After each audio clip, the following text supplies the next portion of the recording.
The Appalachian Mountains of North Carolina hold many secrets in their ancient valleys and mist-covered peaks, but perhaps none as remarkable as the story of Sarah Mitchell and her 3 young children, who faced abandonment, poverty, and the unforgiving wilderness after losing everything they had. Just when hope seemed lost in the harshest winter in decades, an unlikely guardian emerged from the shadows, a reclusive hunter known only as Hawk to the local townsfolk, a man who hadn't spoken a word in 15 years. What happened next would not only save a desperate family from certain tragedy, but would uncover an extraordinary gift that had remained hidden within Sarah, a talent that would transform countless lives in the mountain community. But first, they needed to survive a brutal winter that threatened to claim them all. Before we jump back in, tell us where you're tuning in from, and if this story touches you, make sure you're subscribed, because tomorrow I've saved something extra special for you. October 2018 brought the first whispers of an unusually harsh winter to the remote mountain community of Pinecrest, North Carolina. Meteorologists warned of record-breaking cold, heavy snowfall, and dangerous conditions for the scattered homesteads that dotted the rugged terrain of the Blue Ridge Mountains. For Sarah Mitchell, these warnings carried a weight that threatened to crush her already fragile world. At 34, Sarah had never imagined herself as a widow with 3 children, living in a ramshackle cabin miles from the nearest neighbor. Her husband, Mark, a skilled carpenter and passionate outdoorsman, had convinced her 3 years earlier to leave their comfortable suburban life in Charlotte for the authentic living he'd always dreamed of. They'd purchased an old homestead with 10 acres of forest and meadow, where Mark promised to build them a life of self-sufficiency and connection to nature. The children will grow up knowing where food comes from, he'd insisted, his eyes alive with vision. They'll understand the cycles of the land in ways kids in the city never can. Sarah had agreed, partially swept up in his enthusiasm, and partially because, after 12 years of marriage, she found it difficult to deny Mark his dreams. He'd supported her through nursing school and the birth of their 3 children, 10-year-old Emma, 7-year-old Lucas, and 4-year-old Lily. The mountain life had been his reward. For a time, it seemed like Mark's vision might come true. He'd renovated much of the cabin during the first 2 years, adding modern plumbing and reinforcing the structure against the mountain weather. Their garden produced abundantly in the fertile soil, and the children thrived in the freedom of the forest. Sarah had even found work as a part-time nurse at the small clinic in Pinecrest, 20 miles down the mountain. But everything changed on a warm September day when Mark fell from the roof while making repairs before winter. The accident was catastrophic, a broken neck, death almost instantaneous. One moment he was calling down to Lucas to hand him more nails. The next, he was gone. The weeks following the funeral passed in a blur of shock and grief. Sarah's parents had flown in from Arizona, staying long enough to help with immediate arrangements, before returning to their retirement community, uncomfortable with the primitive conditions and overwhelmed by the needs of 3 grieving children. "You should sell this place and come back to civilization," her father had insisted the day before they left. "This mountain living was Mark's dream, not yours. You're a nurse. You could get a good job anywhere." "The children have already lost. And their father," Sarah had replied, her voice hollow with exhaustion. "I can't take away their home too, not yet." What she didn't tell her parents was that selling wasn't an option, at least not immediately. Mark had invested everything in the property and taken out a second mortgage to fund the renovations. The life insurance would cover the immediate bills, but they were essentially trapped until she could build up enough savings to pay down the debt. Mark's parents had been even less helpful. They'd never approved of their son's foolish back-to-nature nonsense, and made it clear they blamed Sarah for not persuading him to pursue a proper career instead of his carpentry and homesteading dreams. "We warned him about this reckless lifestyle," her mother-in-law had said at the funeral, her voice carrying just loudly enough for Sarah to hear. "Now look what's happened to our son. They'd sent a check after the funeral, enough to cover winter, supplies, along with a note explaining they were traveling to Europe for 6 months and would be unreachable." Sarah had cashed the check out of necessity, but harbored no illusions about further support. By mid-October, Sarah faced the oncoming winter with dwindling resources and mounting fears. The children were still reeling from the loss of their father. Emma had become withdrawn and silent, taking on responsibilities far beyond her years. Lucas alternated between rage and tears, frequently waking with nightmares. Only little Lily seemed able to express her grief openly, asking daily when Daddy was coming home, each question a fresh wound in Sarah's heart. "We need to prepare for winter," Sarah announced at breakfast one morning, trying to inject strength into her voice. "Your dad made lists of everything we'd need. We're going to follow them carefully." "But Dad was supposed to cut more firewood," Emma pointed out, her young face serious, "and fix the north wall where the wind comes through." Sarah nodded, pushing down her panic. "I know, honey. We'll figure it out. I've asked Mr. Jennings at the hardware store if he knows anyone who can help." What she didn't mention was that everyone in Pinecrest was busy preparing their own properties for winter. The few offers of help had come with price tags she couldn't afford. Mark had been well liked, but considered somewhat foolhardy by the local community. "A city boy playing mountain man," as one neighbor had put it. His death had triggered sympathy, but not surprise. Over the next weeks, Sarah threw herself into winter preparations while continuing her shifts at the clinic. She learned to operate Mark's chainsaw, though she could only manage the smaller logs. She patched the drafty north wall as best she could, following YouTube tutorials on her phone during precious moments of satellite internet connection. She inventoried their food stores, calculating how long they could survive if the road became impassable. The first major snowfall came early, 2 weeks before Thanksgiving. 8 inches overnight turned the steep dirt road to their cabin into a treacherous ribbon of ice and mud. Sarah's ancient Subaru made it down to the clinic that morning, but the return journey left her white-knuckled and trembling. "You can't keep coming in if the weather gets worse," Dr. Wilson, the elderly physician who ran the clinic, told her as they finished with the day's last patient. "I appreciate your dedication, but your kids need you alive." "We need the income," Sarah said simply. Dr. Wilson's weathered face creased with concern. "At least take some supplies home. We got a shipment of sample medications yesterday. There's formula, some antibiotics, basic first aid. Could come in handy if you get stranded."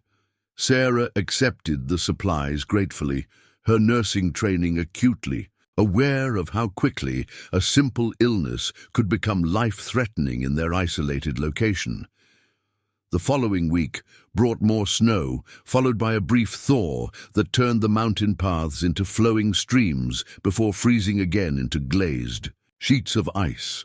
Sarah's Subaru finally surrendered to the conditions, sliding into a ditch a mile from their cabin. She and the children had walked home, carrying what groceries they could manage, leaving the rest to the elements. "We still have the ATV," Lucas suggested, his father's practical nature emerging. "Dad showed me how it works." Sarah shook her head. "The battery's dead. Your father was planning to replace it before winter." That night, as the children slept, Sarah sat at the kitchen table with Mark's weather radio, listening to the forecast with growing dread.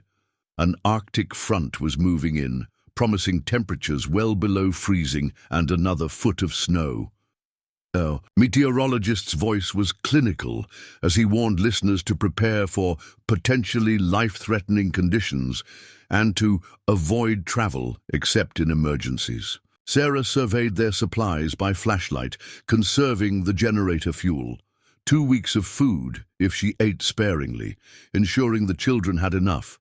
Medication for basic illnesses, but nothing for anything serious. Wood for perhaps 10 days of continuous heating.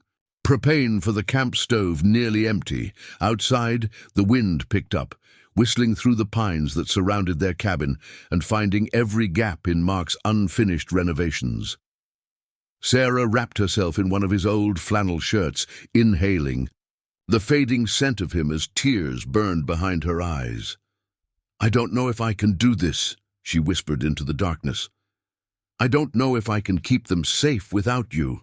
As if in answer, the wind rose to a howl, and somewhere in the distance a branch snapped beneath the weight of ice, crashing to the forest floor with a sound like a gunshot. Sarah flinched, then straightened her shoulders.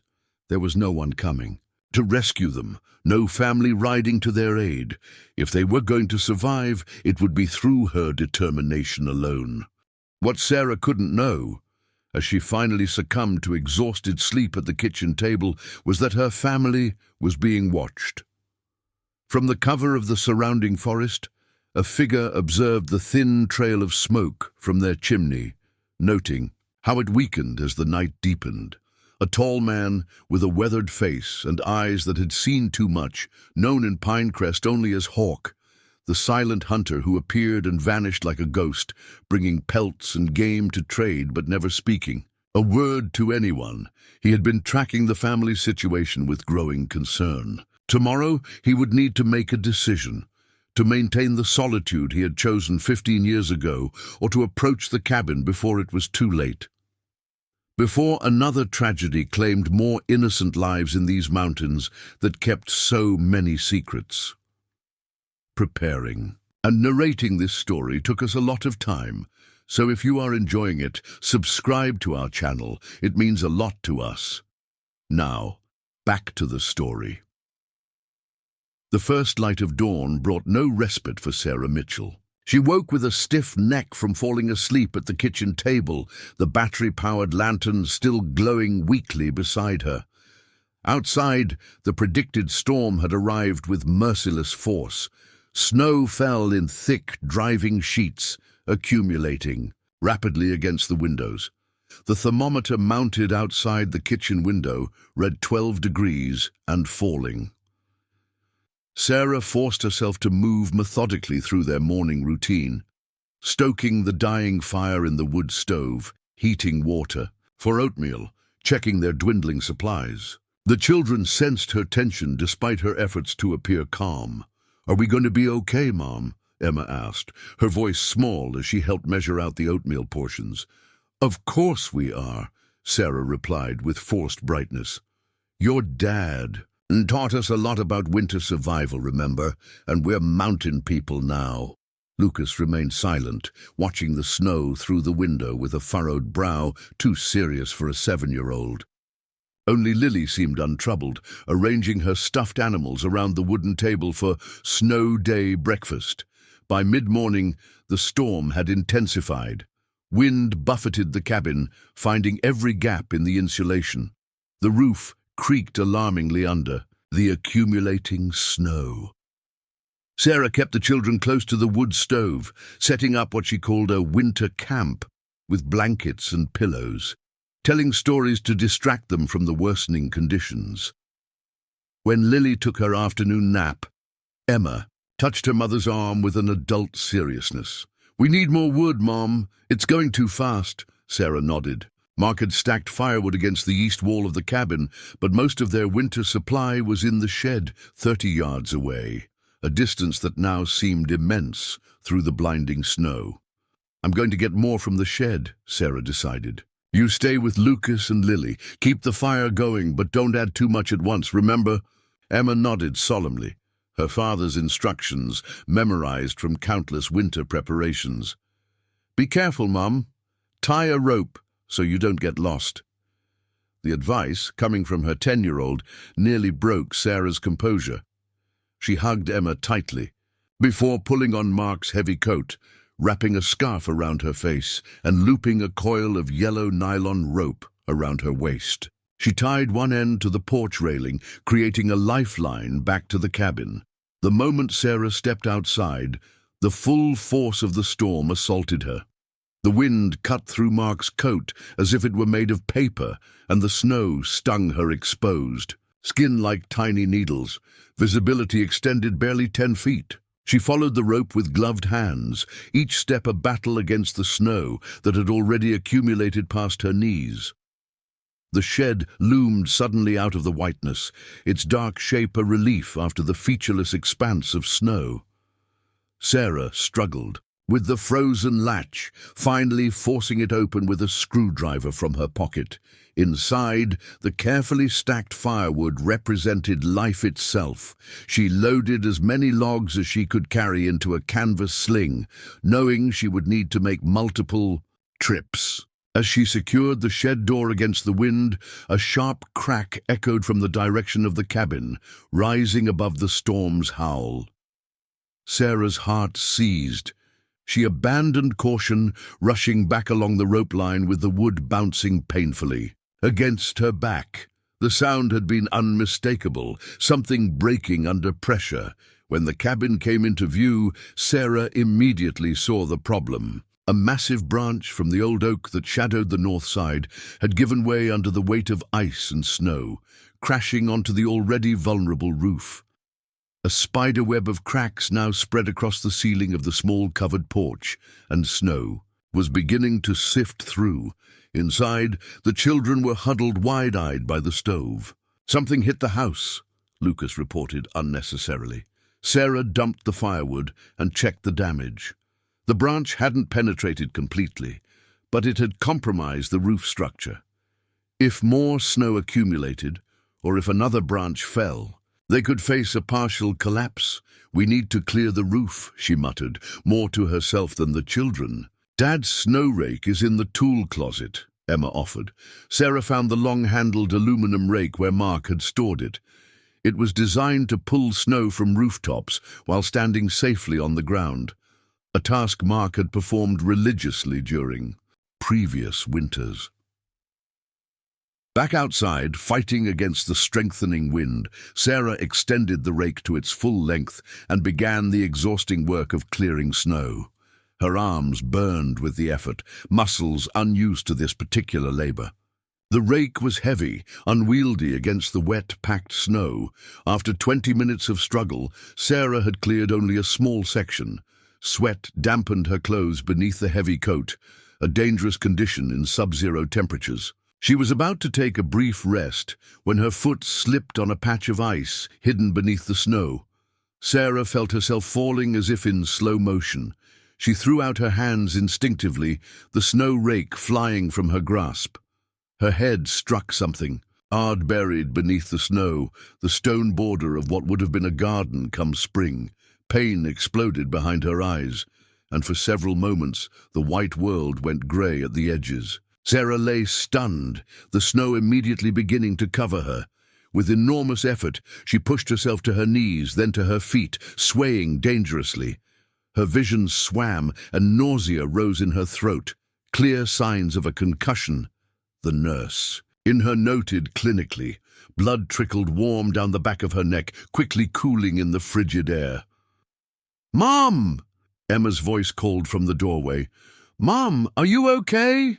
"I'm fine," Sarah managed, though she was anything but. "Go back inside, it's too cold." She staggered back to the cabin, leaving the snow rake where it had fallen. Inside, she collapsed onto a kitchen chair, the room spinning around her. "You're bleeding," Emma said, her voice tight with fear.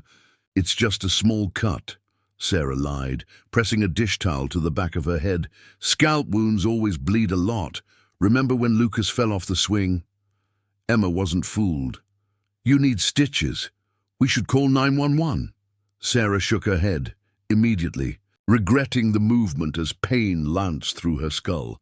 "The landline's been down since yesterday, honey, and there's no cell service in this storm." "The emergency radio?" Dad always said. "The battery died last month. Your dad was going to replace it." So many things Mark had planned to do, so many half-finished preparations that now left them vulnerable. Sarah forced herself to focus. "I just need to rest for a little while. Then I'll finish clearing the roof." But as the afternoon wore on, Sarah's condition deteriorated. The headache intensified, and her vision occasionally doubled. She recognized the symptoms of a worsening concussion, something that would require medical attention under normal circumstances. But their circumstances were far from normal. The children grew increasingly frightened as Sarah struggled to maintain consciousness. Emma took charge of her younger siblings with remarkable composure, keeping them occupied with board games and stories. Lucas maintained the fire with careful attention, adding logs exactly as his father had taught him. Even little Lily seemed to understand the gravity of their situation, staying unusually quiet and offering her favorite blanket to her mother.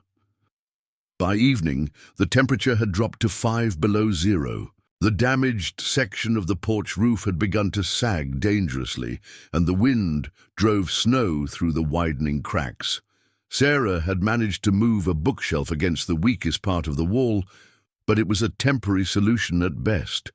"We should all sleep in the living room tonight," Sarah told the children, her words slightly slurred. "By the stove where it's warmest." Emma and Lucas dragged mattresses and blankets into the small living area, creating a nest around the wood stove. Under normal circumstances, Sarah would never have allowed them to sleep so close to the heat source. But tonight, the danger of freezing outweighed the risk of sparks. As darkness fell completely, Sarah's control finally broke. The pain in her head was unbearable, and she could no longer hide her fear from the children. "If I fall asleep and don't wake up," she whispered to Emma as Lucas and Lily dozed nearby, "you need to keep the fire going as long as possible. When the wood runs out, wrap yourselves in all the blankets and huddle together for warmth." Emma's eyes filled with tears. "Don't talk like that, Mom. You're going to be fine." Sarah squeezed her daughter's hand. "I'm just being practical, sweetheart. Your dad would want us to be prepared for anything." As if summoned by the thought of Mark, the wind rose to a howl outside, rattling the windows in their frames. A series of sharp cracks signaled more falling branches, or worse, the continuing deterioration of their roof. The temperature inside the cabin had dropped to 50 degrees despite the wood stove's efforts. Sarah drifted in and out of consciousness, each time fighting her way back to awareness with diminishing success. In moments of clarity, she checked on the children. Emma, awake and watchful, Lucas sleeping fitfully, Lily curled against her brother like a small, warm cat. In her last coherent moment before unconsciousness claimed her completely, Sarah thought. She heard something beyond the storm's fury, a sound that didn't belong among the wind's howls and the trees' groans. Something like a sharp, deliberate knock at their door. But that was impossible. No one knew they were in trouble. No one could navigate the mountain in this storm. It must be another branch falling, she decided, as darkness swept over her, or her injured brain creating auditory hallucinations. Either way, Sarah Mitchell surrendered to unconsciousness, believing it was the last sound she would ever hear. Her final thoughts, a desperate prayer that somehow someone would find her children before it was too late. Outside, standing on the sagging porch with snow swirling around, Ethan Hawke Reeves knocked again with greater urgency. Through the frosted window, he could see the glow of the wood stove and what appeared to be a nest of blankets on the floor. Someone was in trouble. He could sense it as surely as he could track deer through the densest forest. The silent hunter, who had watched over this family from a distance, had finally made his decision. 15 years of self-imposed silence and solitude were about to end. Emma Mitchell had been taught never to open the door to strangers. Her father had been insistent about this rule, particularly after they moved to the isolated mountain homestead. Yet when the third knock came, more forceful than before, the 10-year-old found herself moving toward the door with a strange sense of certainty. "Emma, don't," Lucas whispered, now awake and clutching Lily protectively. "Dad said never to—" "Mom needs help," Emma replied simply. "She won't wake up." The decision made, Emma reached for the lock with small, trembling fingers. The door swung open immediately as if pushed by the wind, revealing a tall figure almost, completely covered in snow. For a moment, Emma thought a tree had somehow uprooted itself and walked to their door. The man was so large and draped in so many layers of fur and canvas that he barely appeared human. Ice-crusted brows lifted in, surprise at finding a child answering the door. Dark eyes, sharp as obsidian, took in the scene behind her in one sweeping glance. The unconscious woman by the stove, the two younger children huddled together, the sagging ceiling dripping melted snow. Without a word, the man stepped inside, bringing a blast of frigid air with him. He closed the door firmly against the storm, then knelt to Emma's level, still without speaking. His bearded face was weathered and tan even in winter, with lines etched deeply around his eyes and mouth. Those eyes asked a silent question, glancing towards Sarah's still form. "My mum fell and hit her head," Emma explained, her voice steadier than she felt. "She won't wake up now. The roof is breaking, and we're almost out of wood." The stark facts, laid out with a child's directness. The man nodded once, then moved with surprising grace for someone so large toward Sarah. He examined her without touching, observing the bloodied towel pressed to the back of her head, the uneven rise and fall of her chest, the pallor of her skin. His expression revealed nothing, but Emma sensed his concern. Lucas had pulled himself up to standing, positioning himself between the stranger and his sisters. Despite being only 7, he held himself with fierce protectiveness. "Who are you?" he demanded. "What do you want?" The man glanced at Lucas, something like respect flickering across his features. He touched his throat and shook his head slightly. "He can't talk," Emma realized aloud. "Mum told me about him. He's the hunter who trades with Mr. Peterson at the general store. The silent one." Recognition dawned on Lucas's face. "The one they call Hawk. Dad said he knows these mountains better than anyone." The man, Hawk, inclined his head slightly, neither confirming nor denying their identification. He turned his attention back to Sarah, gently lifting her eyelids to check her pupils, then feeling her pulse at her wrist. His inspection complete, he stood and moved with deliberate purpose to the kitchen. The children watched as he found a piece of paper and a pencil in a drawer, quickly writing in a clear, strong hand before showing it to Emma. "Your mother has a serious concussion. She needs medical help. I will get wood first, then see to the roof." Emma read it aloud for Lucas's benefit. "Can you help her?" she asked. Hawk wrote again.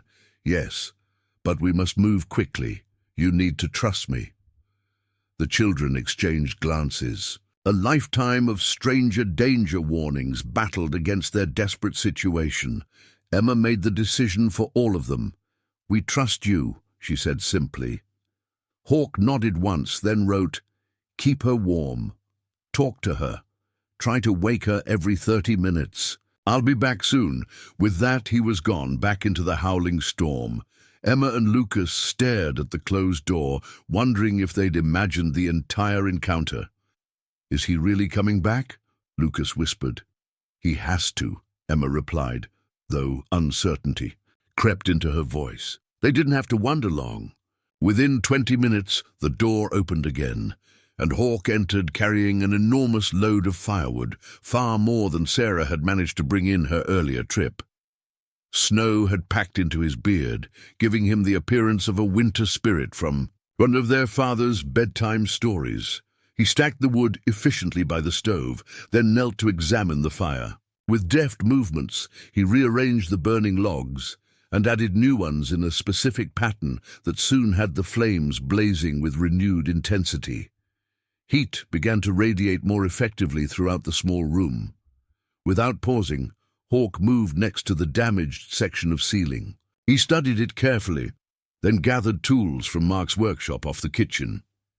Using a hammer, nails, and some scrap plywood Sarah hadn't known what to do with, he created a temporary support beam that relieved the pressure on the sagging section.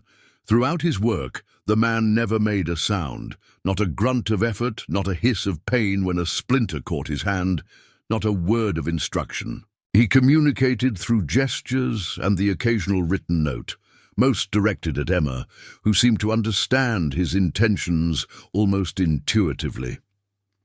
After securing the ceiling, Hawke turned his attention to Sarah. He wrote a note asking for medical supplies, which Emma retrieved from the bathroom cabinet. With movements that spoke of experience, he cleaned the wound on the back of Sarah's head, applying antiseptic and butterfly bandages from the first aid kit. Next, he wrote instructions for Emma to find clean cloths and cold water. He fashioned a cold compress and showed Emma how to position it against the swelling on her mother's head. Sarah stirred slightly at the sensation, but didn't wake. As midnight approached, Hawke made another trip outside, returning with a canvas pack, crusted with ice. From it he produced dried meat, preserved berries, and tea made from forest plants. He heated water on the wood stove and prepared the tea in a mug, then gently lifted Sarah's head and coaxed a few sips between her lips. The children watched in fascination as he worked, his movements efficient and purposeful. Little Lily, who had remained uncharacteristically quiet throughout, finally approached him as he knelt by the stove. "Are you magic?" she asked seriously, her 4-year-old mind making connections adults might miss. "Like the mountain spirit in Daddy's stories?" Hawke's weathered face softened slightly. He shook his head, then touched her hand gently before returning to his work. Throughout the night, Hawke maintained a steady routine, checking Sarah's condition, adding wood to the fire, examining the roof repair, and periodically writing notes with instructions or reassurances for the children. By dawn, the storm had begun to ease, though the temperature remained well below freezing. Sarah finally regained consciousness as the first grey light filtered through the frosted windows. Her eyes opened slowly, confusion giving way to panic as she tried to place the large, bearded stranger sitting calmly beside her children. "Who?" she began, her voice a dry croak. "This is Hawke," Emma explained quickly. "He came last night when you wouldn't wake up. He fixed the roof and brought more wood and gave you medicine." Sarah struggled to process this information through the fog of her concussion. The hunter? The silent one? Hawke nodded once, his dark eyes assessing her condition. He wrote something on his notepad and showed it to her. "Concussion, bad, but not life-threatening if you rest. Storm passing. Road still blocked." The clarity of his assessment, delivered without panic or embellishment, somehow reassured Sarah. Her nurse's training confirmed his diagnosis. She had a severe concussion, but the fact that she was now conscious and coherent was a positive sign. "Thank you," she managed. "The children are brave," Hawke wrote, "especially the oldest." She let me in. Sarah looked at Emma with a mixture of alarm and pride. "You opened the door?"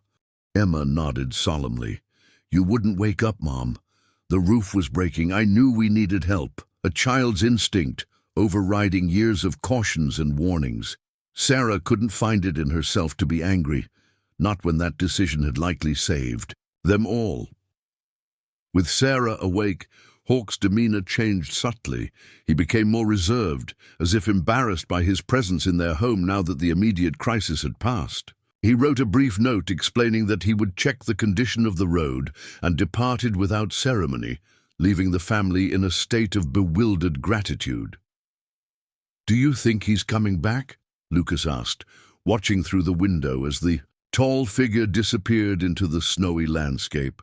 "I don't know," Sarah replied honestly. She was still struggling to understand what had transpired while she was unconscious. "Emma, tell me everything."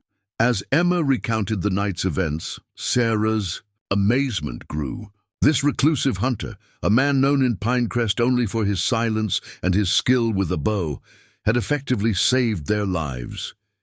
He'd addressed each crisis methodically: the failing roof, The dwindling firewood, her injury, the children's hunger.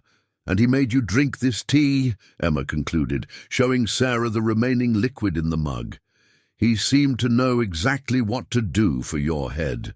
Sarah sniffed the tea cautiously. The aroma was unfamiliar but not unpleasant, earthy with hints of mint and something else she couldn't identify. Her headache, while still present, had diminished significantly. The nausea had subsided. Either time or the mysterious tea was helping her recover. Outside, the storm had transformed into a gentle snowfall, the vicious wind finally spent. The forest stood glazed in ice, branches bending under the weight, the world transformed into a crystalline wonderland that belied the danger it had presented hours before. Sarah tried to stand, determined to assess their situation, but dizziness forced her back down. "Not yet," she murmured to herself. Much as she hated to admit it, she was in no condition to take charge. "He said he'd come back," Lily insisted with a child's certainty. "The mountain man promised." "Did he?" Sarah asked. "Gently. I thought he didn't speak." "Not with words," Lily explained, as if it were obvious. "With his eyes." Sarah smiled at her youngest's imagination, but said nothing to contradict her. In truth, they had no guarantee the silent hunter would return. He had done more than anyone could reasonably expect already. The thought of continuing to depend on a stranger's charity made her uncomfortable, yet she had few alternatives in her weakened state. As the morning progressed, Sarah drifted in and out of sleep, the concussion making sustained consciousness difficult. The children remained close, Emma taking charge of her siblings with remarkable maturity. They ate sparingly from their dwindling supplies, saving the dried meat Hawk had left for later. Just after noon, as Sarah was considering another attempt to stand, the door opened again. Hawk entered, bringing with him a gust of cold air and something else, the unmistakable aroma of freshly killed game. Over his shoulder hung a field-dressed deer, already partially butchered. He nodded to Sarah, noting her improved condition with evident approval, then set to work without preamble. On the covered porch, he completed the butchering process with practiced efficiency, then brought portions of meat inside to cook on the wood stove. As the venison began to sizzle in Mark's cast-iron skillet, filling the cabin with its rich aroma, Hawk wrote another note and handed it to Sarah. "Road still blocked. Storm returning tonight. Will stay if permitted." Sarah met his steady gaze, reading the question behind the statement. This man, this stranger who had already done so much, was asking her permission to continue helping them. Pride warred with practicality in her mind. "We would be grateful for your help," she finally said, her voice steadier than before. "I don't know how we can repay you, but—" Hawk raised a hand, cutting off her offer before it could be made. He wrote again, the pencil looking absurdly small in his large hand. "No payment. These mountains provide for those who respect them. I am only their messenger." It was the longest message he had written, and Sarah sensed there was more meaning behind the words than she could immediately grasp. But one thing was clear: Ethan Hawke Reeves intended to see them through this crisis, asking nothing in return but the opportunity to help. What none of them realized, as the aroma of cooking venison filled the small cabin with the first real hope they'd felt in days, was that this silent guardian would soon discover something about Sarah Mitchell that would change not only their lives but the entire Pinecrest community. A hidden talent that had been waiting for the right moment to emerge. The venison stew Hawk prepared was the first proper meal the Mitchell family had eaten in days. He'd supplemented the meat with stored root vegetables he found in their cellar and herbs from a small pouch he carried. The rich, savory aroma filled the cabin, momentarily displacing the worry that had hung in the air like a physical presence. Sarah watched him work, noting the precise economical movements as he tended the pot. Despite his size and rough appearance, there was nothing clumsy about Ethan Hawke Reeves. He moved with the quiet confidence of someone perfectly at home in his own body, comfortable with silence in a way few people were. "Where did you learn to cook like this?" Sarah asked, immediately feeling foolish. How could he answer such a question? To her surprise, Hawke wrote a brief response. "My grandmother, Cherokee medicine woman." "Your Cherokee?" Sarah's interest was genuine. During her nursing training, she'd done a rotation at a reservation clinic in western North Carolina. He shook his head, writing, "Quarter. Raised by her after parents died, learned traditional ways." The information, though sparse, represented the most personal details he'd shared. Sarah sensed that each written word cost him something, not just in effort, but in the breaking of whatever vow or habit had kept him silent all these years. As they ate, Sarah observed how the children had already adapted to Hawke's silent presence. Emma addressed questions to him that required only nods or headshakes. Lucas watched his every move with undisguised admiration, clearly filing away the man's techniques for future reference. Even little Lily seemed comfortable, occasionally offering him her stuffed rabbit as if it were the most natural thing in the world. After the meal, Hawke checked Sarah's wound again, his touch clinical but gentle. The swelling had decreased, though the pain remained significant. He wrote her instructions to rest and drink more of the herbal tea he'd prepared. "What's in this?" Sarah asked, medical curiosity overcoming politeness. "It seems to be helping the headache." Hawke hesitated, then wrote a list. White willow bark, pain, skullcap, inflammation, mint, digestion, valerian, sleep. Sarah recognized the first and last items immediately, natural sources of salicin, a compound similar to aspirin, and a mild sedative used in some sleep aids. The combination was surprisingly sophisticated. "You have medical training?" she asked. Again, the hesitation before writing. "Not formal. Traditional medicine. 15 years of study." Sarah processed this information with growing interest. The silent hunter was far more than he appeared. His knowledge of herbal remedies suggested a depth of understanding that went beyond simple backwoods lore. Throughout the afternoon, Hawke continued his methodical approach to their situation. He repaired a broken window shutter, reinforced his temporary fix to the roof, and brought in enough firewood to last several days. Each task was completed without fuss or apparent fatigue, though Sarah knew the physical toll must be significant. As evening approached, Hawke went outside again, this time carrying a coil of rope and an empty pack. He returned an hour later with the pack full of Sarah's supplies, retrieved from her stranded Subaru. The children crowded around as he unpacked their school backpacks, some personal items, and most precious of all, the family photo album Sarah had impulsively grabbed when abandoning the vehicle. "You found our car in this weather?" Sarah marveled. "The visibility can't be more than 50 feet. Hawke tapped his nose and pointed to his eyes, then gestured at the surrounding forest visible through the window. "You tracked us," Emma realized. "Like you track animals." He nodded, a flicker of approval crossing his features at her understanding. "Have you been watching us?" Sarah asked, a slight edge entering her voice as she considered the implications. "Before the storm?" Hawke met her gaze directly, then wrote with careful deliberation, "Observed from distance. Mark taught children well about edible plants. Worried after accident. Kept watch when possible." The honesty was disarming, though Sarah still felt a prickle of unease at the thought of being observed without her knowledge. Yet she couldn't deny the fortune of having someone nearby who knew their situation when disaster struck. "Well, I'm grateful you were watching," she conceded. "We wouldn't have survived without your help." As night fell again, the promised second storm began.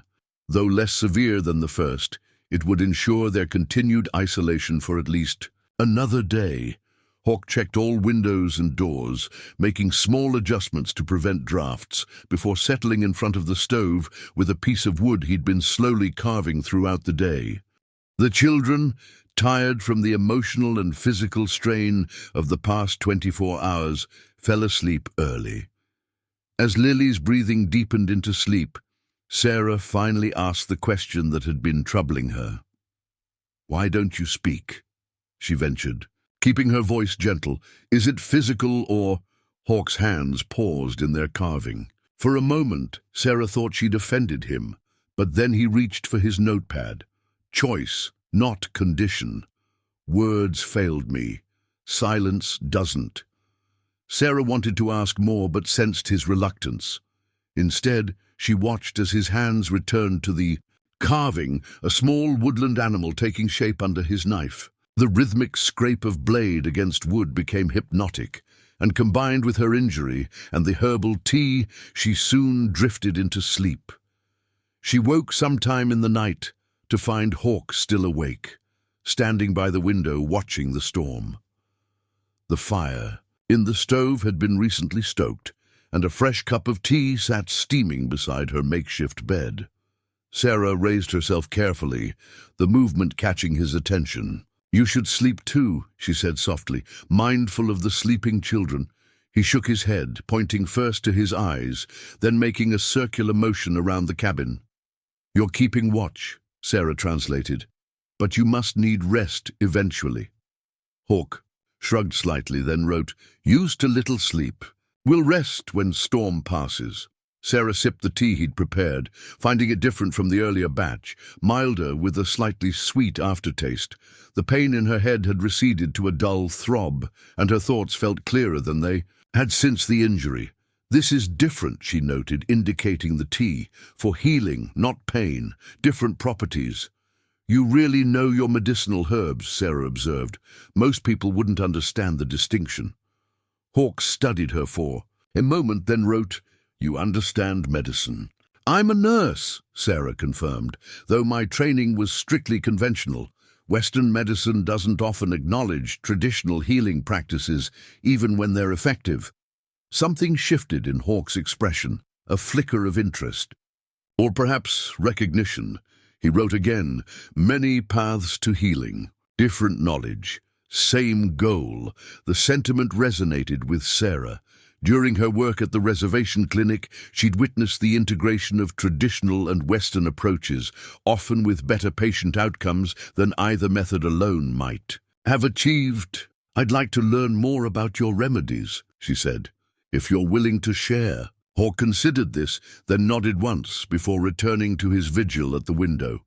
The simple exchange felt significant, though Sarah couldn't have explained why. Something had shifted between them, a mutual recognition of shared values despite their vastly different backgrounds. Morning brought a brief respite in the weather. Though snow still covered the landscape in deep drifts, the sky had temporarily cleared, allowing weak winter sunlight to gleam off the ice-encrusted trees. Sarah felt well enough to sit at the kitchen table where she could properly assess their situation. The supplies Hawk had brought, venison, herbs, additional firewood, had bought them critical time, but their long-term prospects remained concerning. The propane was nearly exhausted, their food stores limited, and the generator would eventually run out of fuel, leaving them without electricity. Most worrying of all, Lily had developed a slight cough overnight.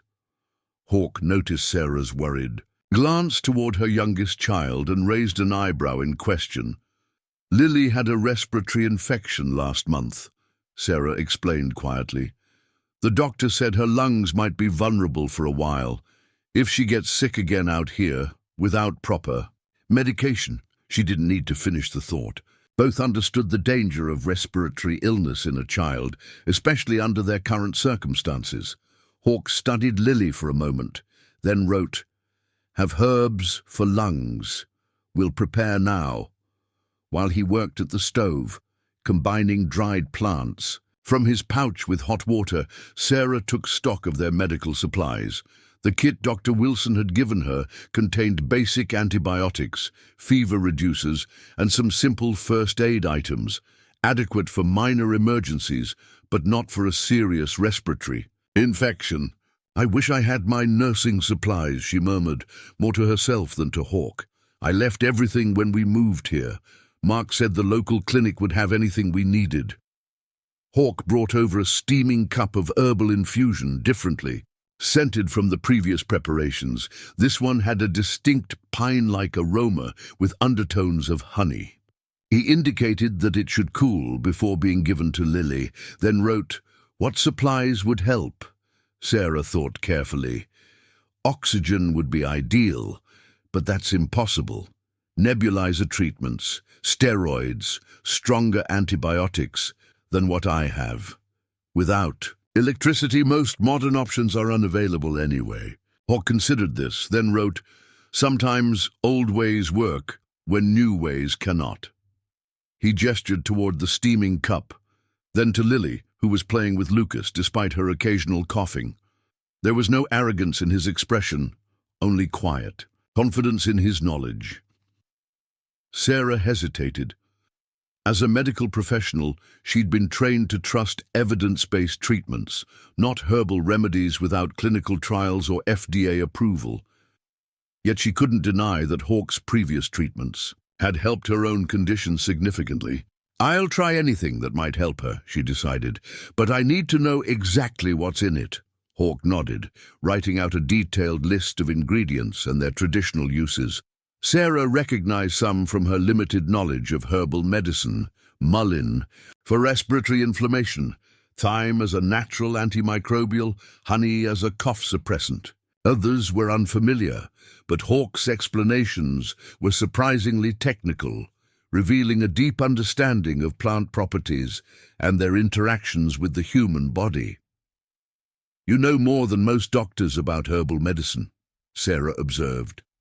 Hawke's expression remained neutral, but he wrote, 15 years in these mountains, plants became my teachers when people could not be."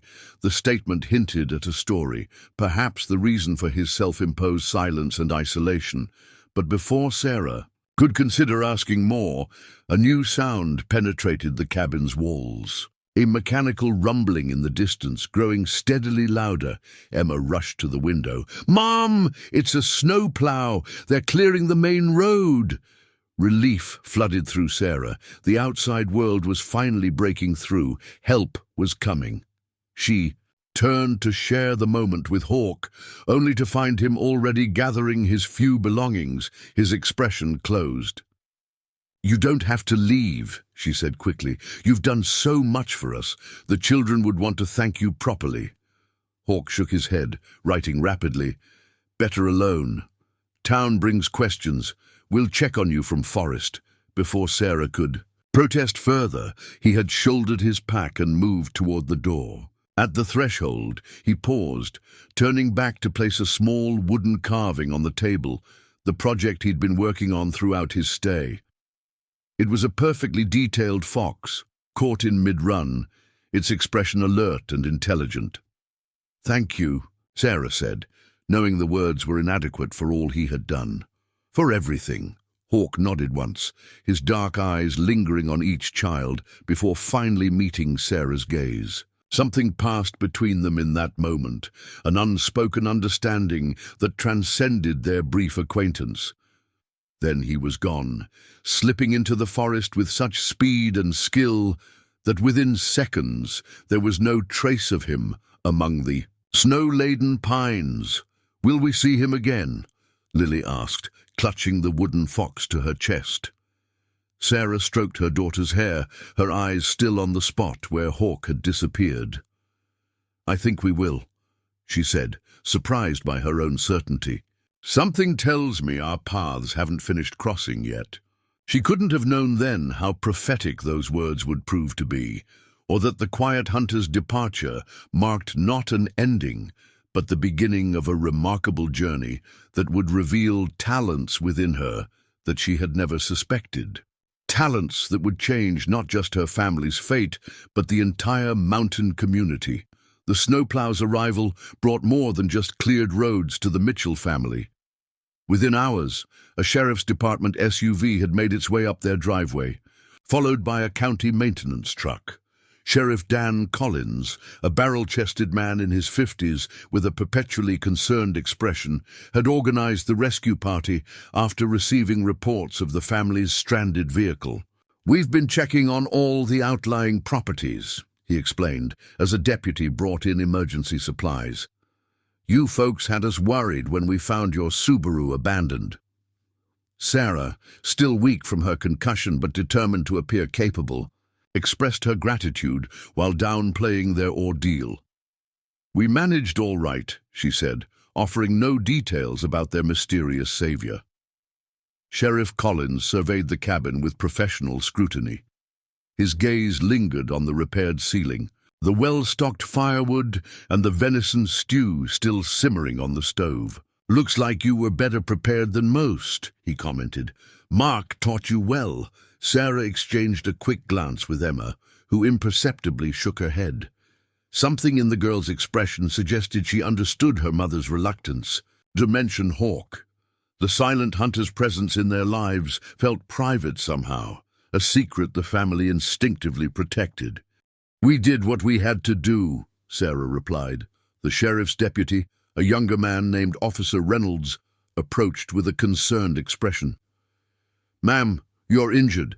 You should let us take you into town to see Dr. Turner." Sarah touched the bandage. On the back of her head, self-consciously. "It's just a small cut.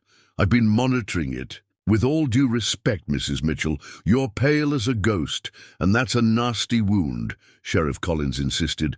"Plus, your little one's got a cough that doesn't sound good.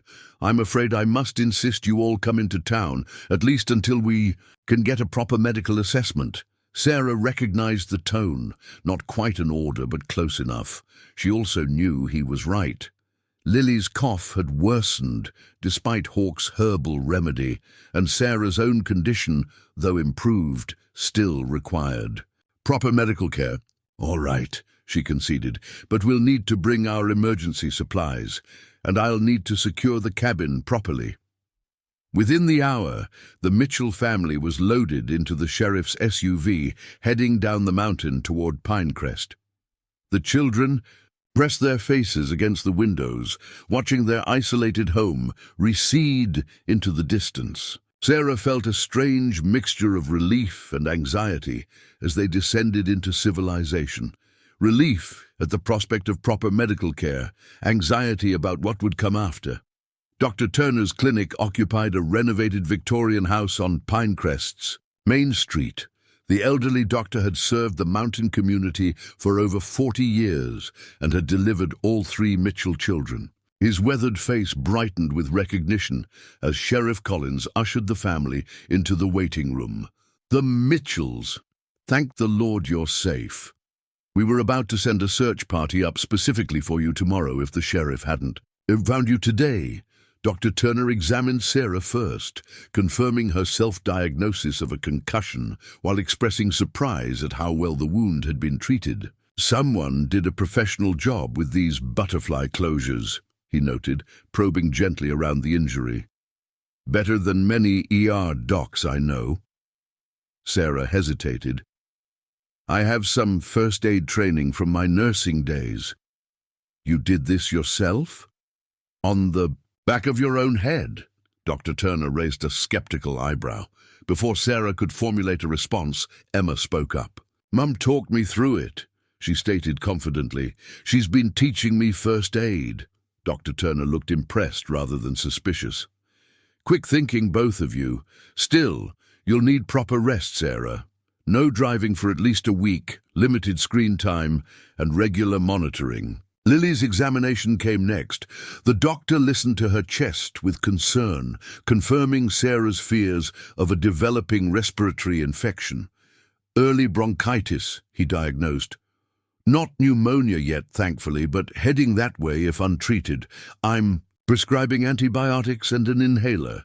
She'll need to stay warm and hydrated." As Dr. Turner prepared prescriptions, Sheriff Collins approached with news.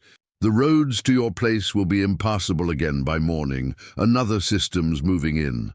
I've arranged for you to stay at Maggie Wilson's boarding house until things clear up properly."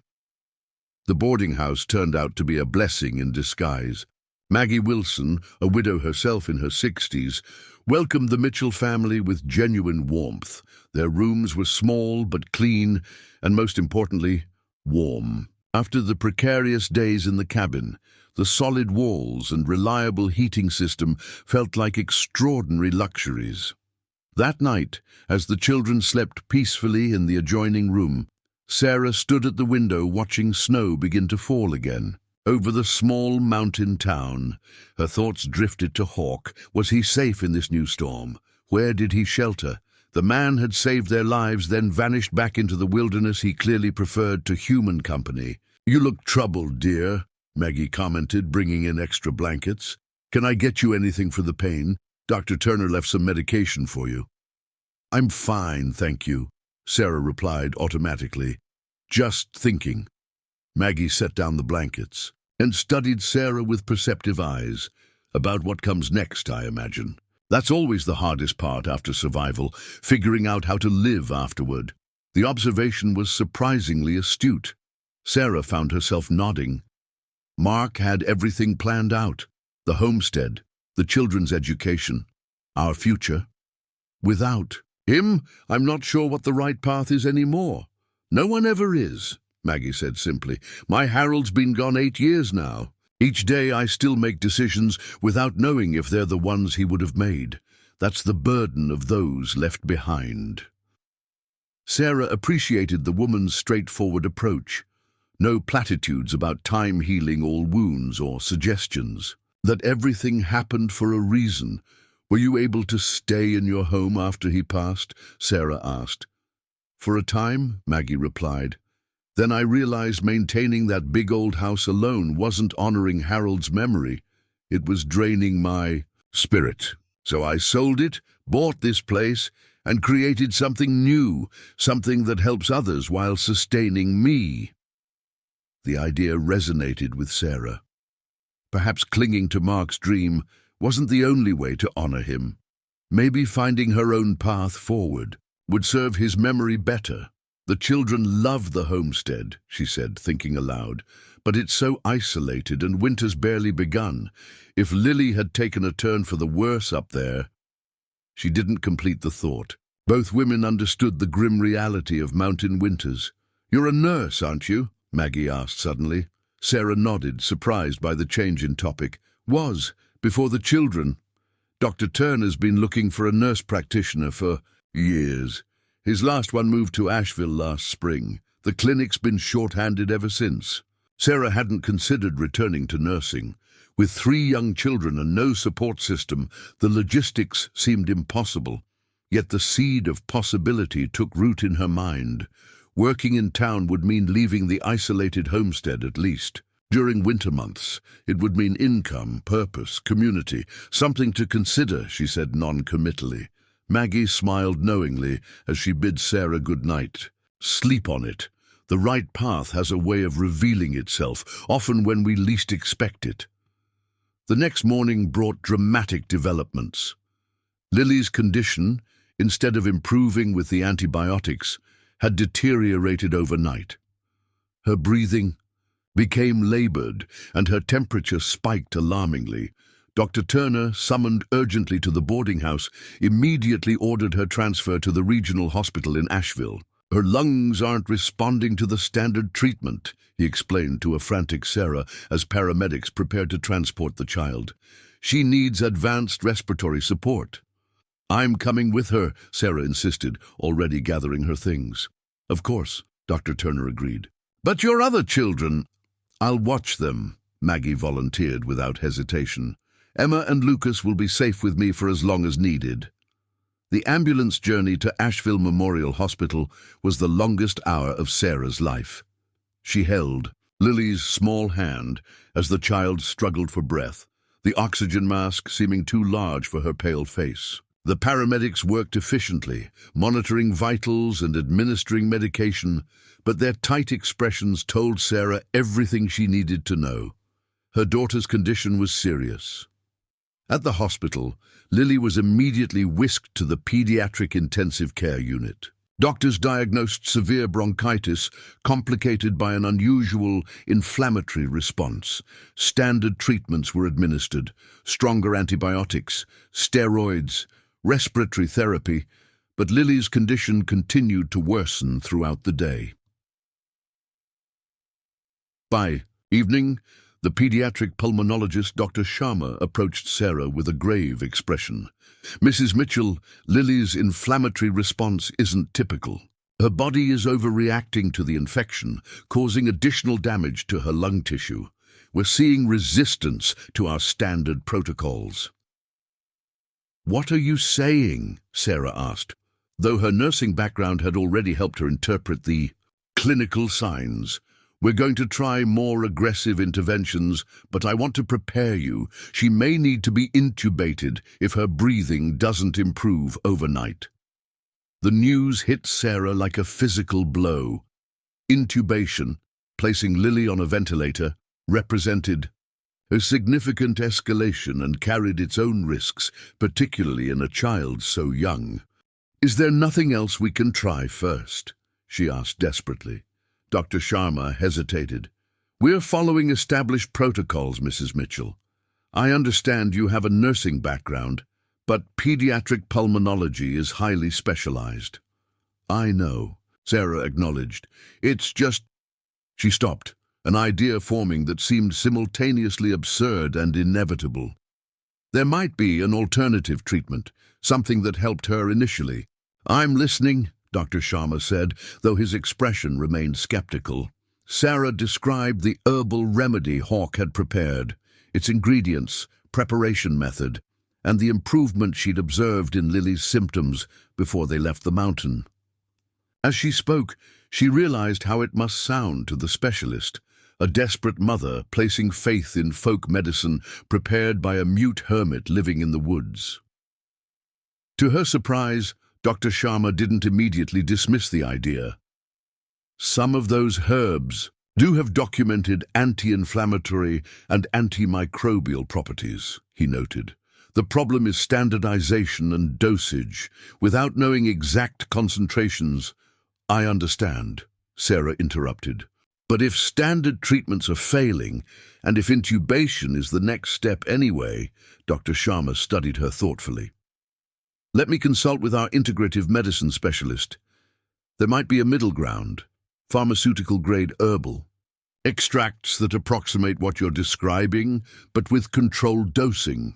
It wasn't exactly what Sarah had hoped for, but it was something. As Dr. Sharma left to make his consultations, she returned to Lily's bedside, watching her daughter's labored breathing and feeling utterly helpless.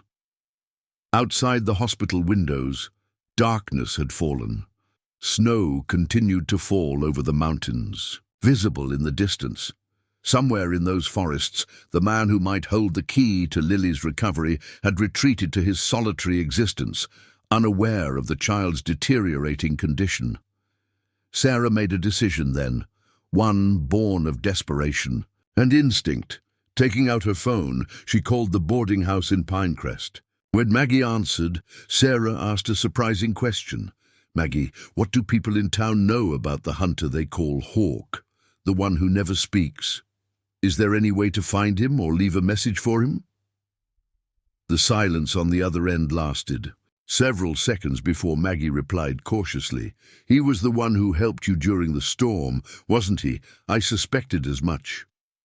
"Yes," Sarah admitted. "And he had medicine, herbal remedies that helped Lily initially. She's getting worse. Maggie, the doctors are talking about putting her on a ventilator." Another pause. "There's a trading post on the north edge of town. Old place run by the Peterson family. That's where he brings his furs and game. They might know how to reach him. Can you ask them? Please? Tell them it's an emergency. A child's life." "I'll go myself right now," Maggie promised. "But Sarah, he may not come. No one knows much about him. He hasn't properly spoken to anyone in town for 15 years, not since he came back from overseas.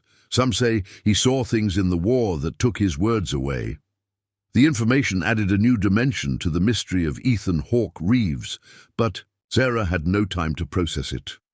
"Just try, please, for Lily."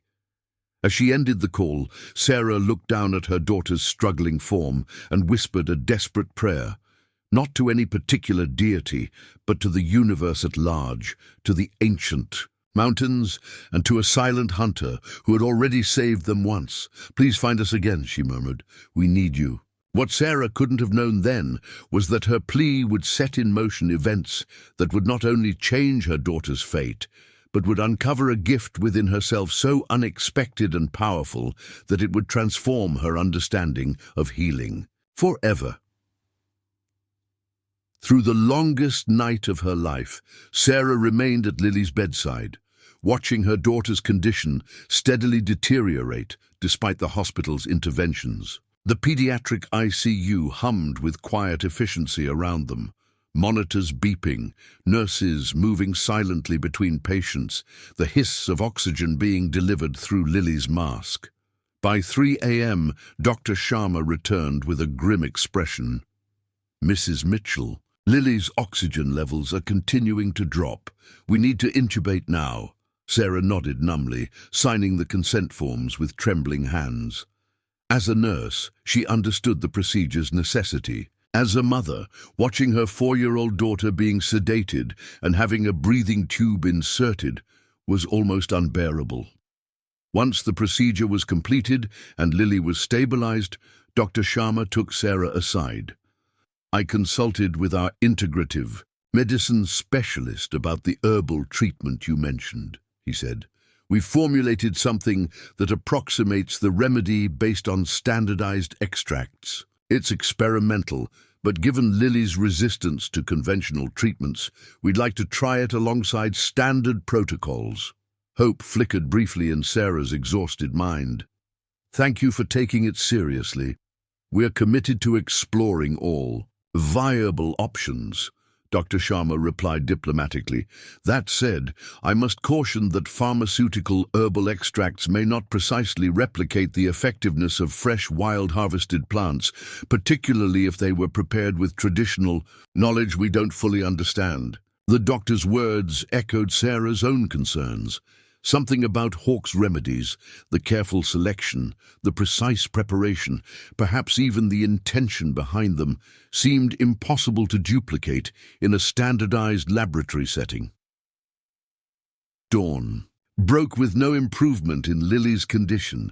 The herbal formula, while causing no harm, produced no observable benefit either. Sarah stood at the window, watching the sun rise over the distant mountains, when her phone rang. Maggie's name appeared on the screen. "Any news?" Sarah asked immediately. "I spoke with Jim Peterson at the Trading Post," Maggie reported.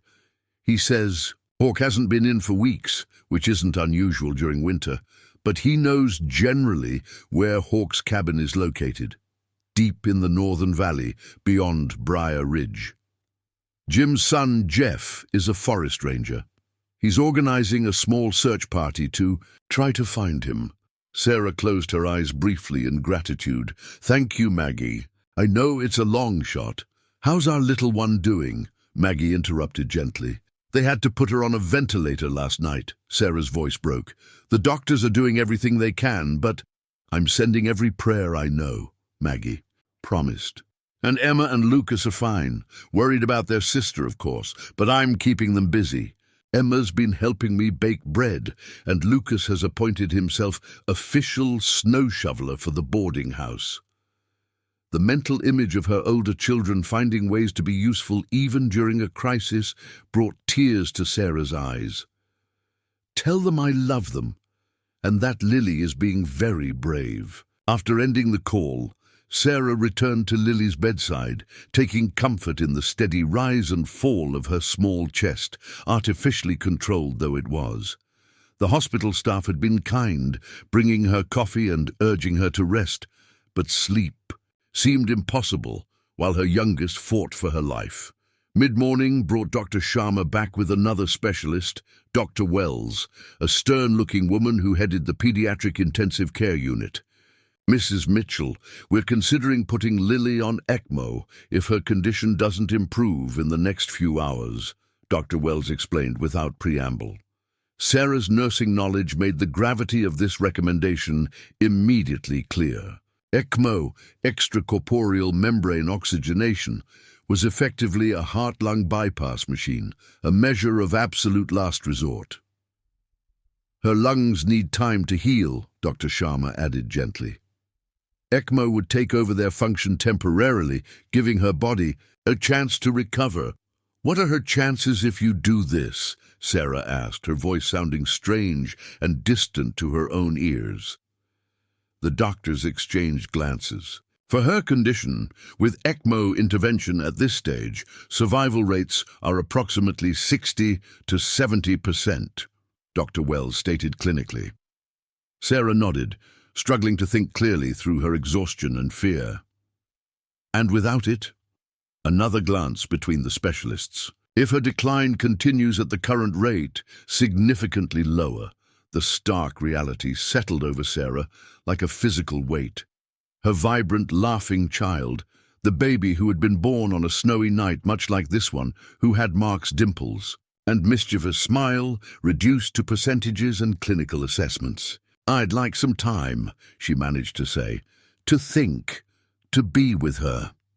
The doctors respected her request, leaving her alone with Lily and the steadily beeping monitors. Sarah held her daughter's small hand, careful not to disturb the IV lines.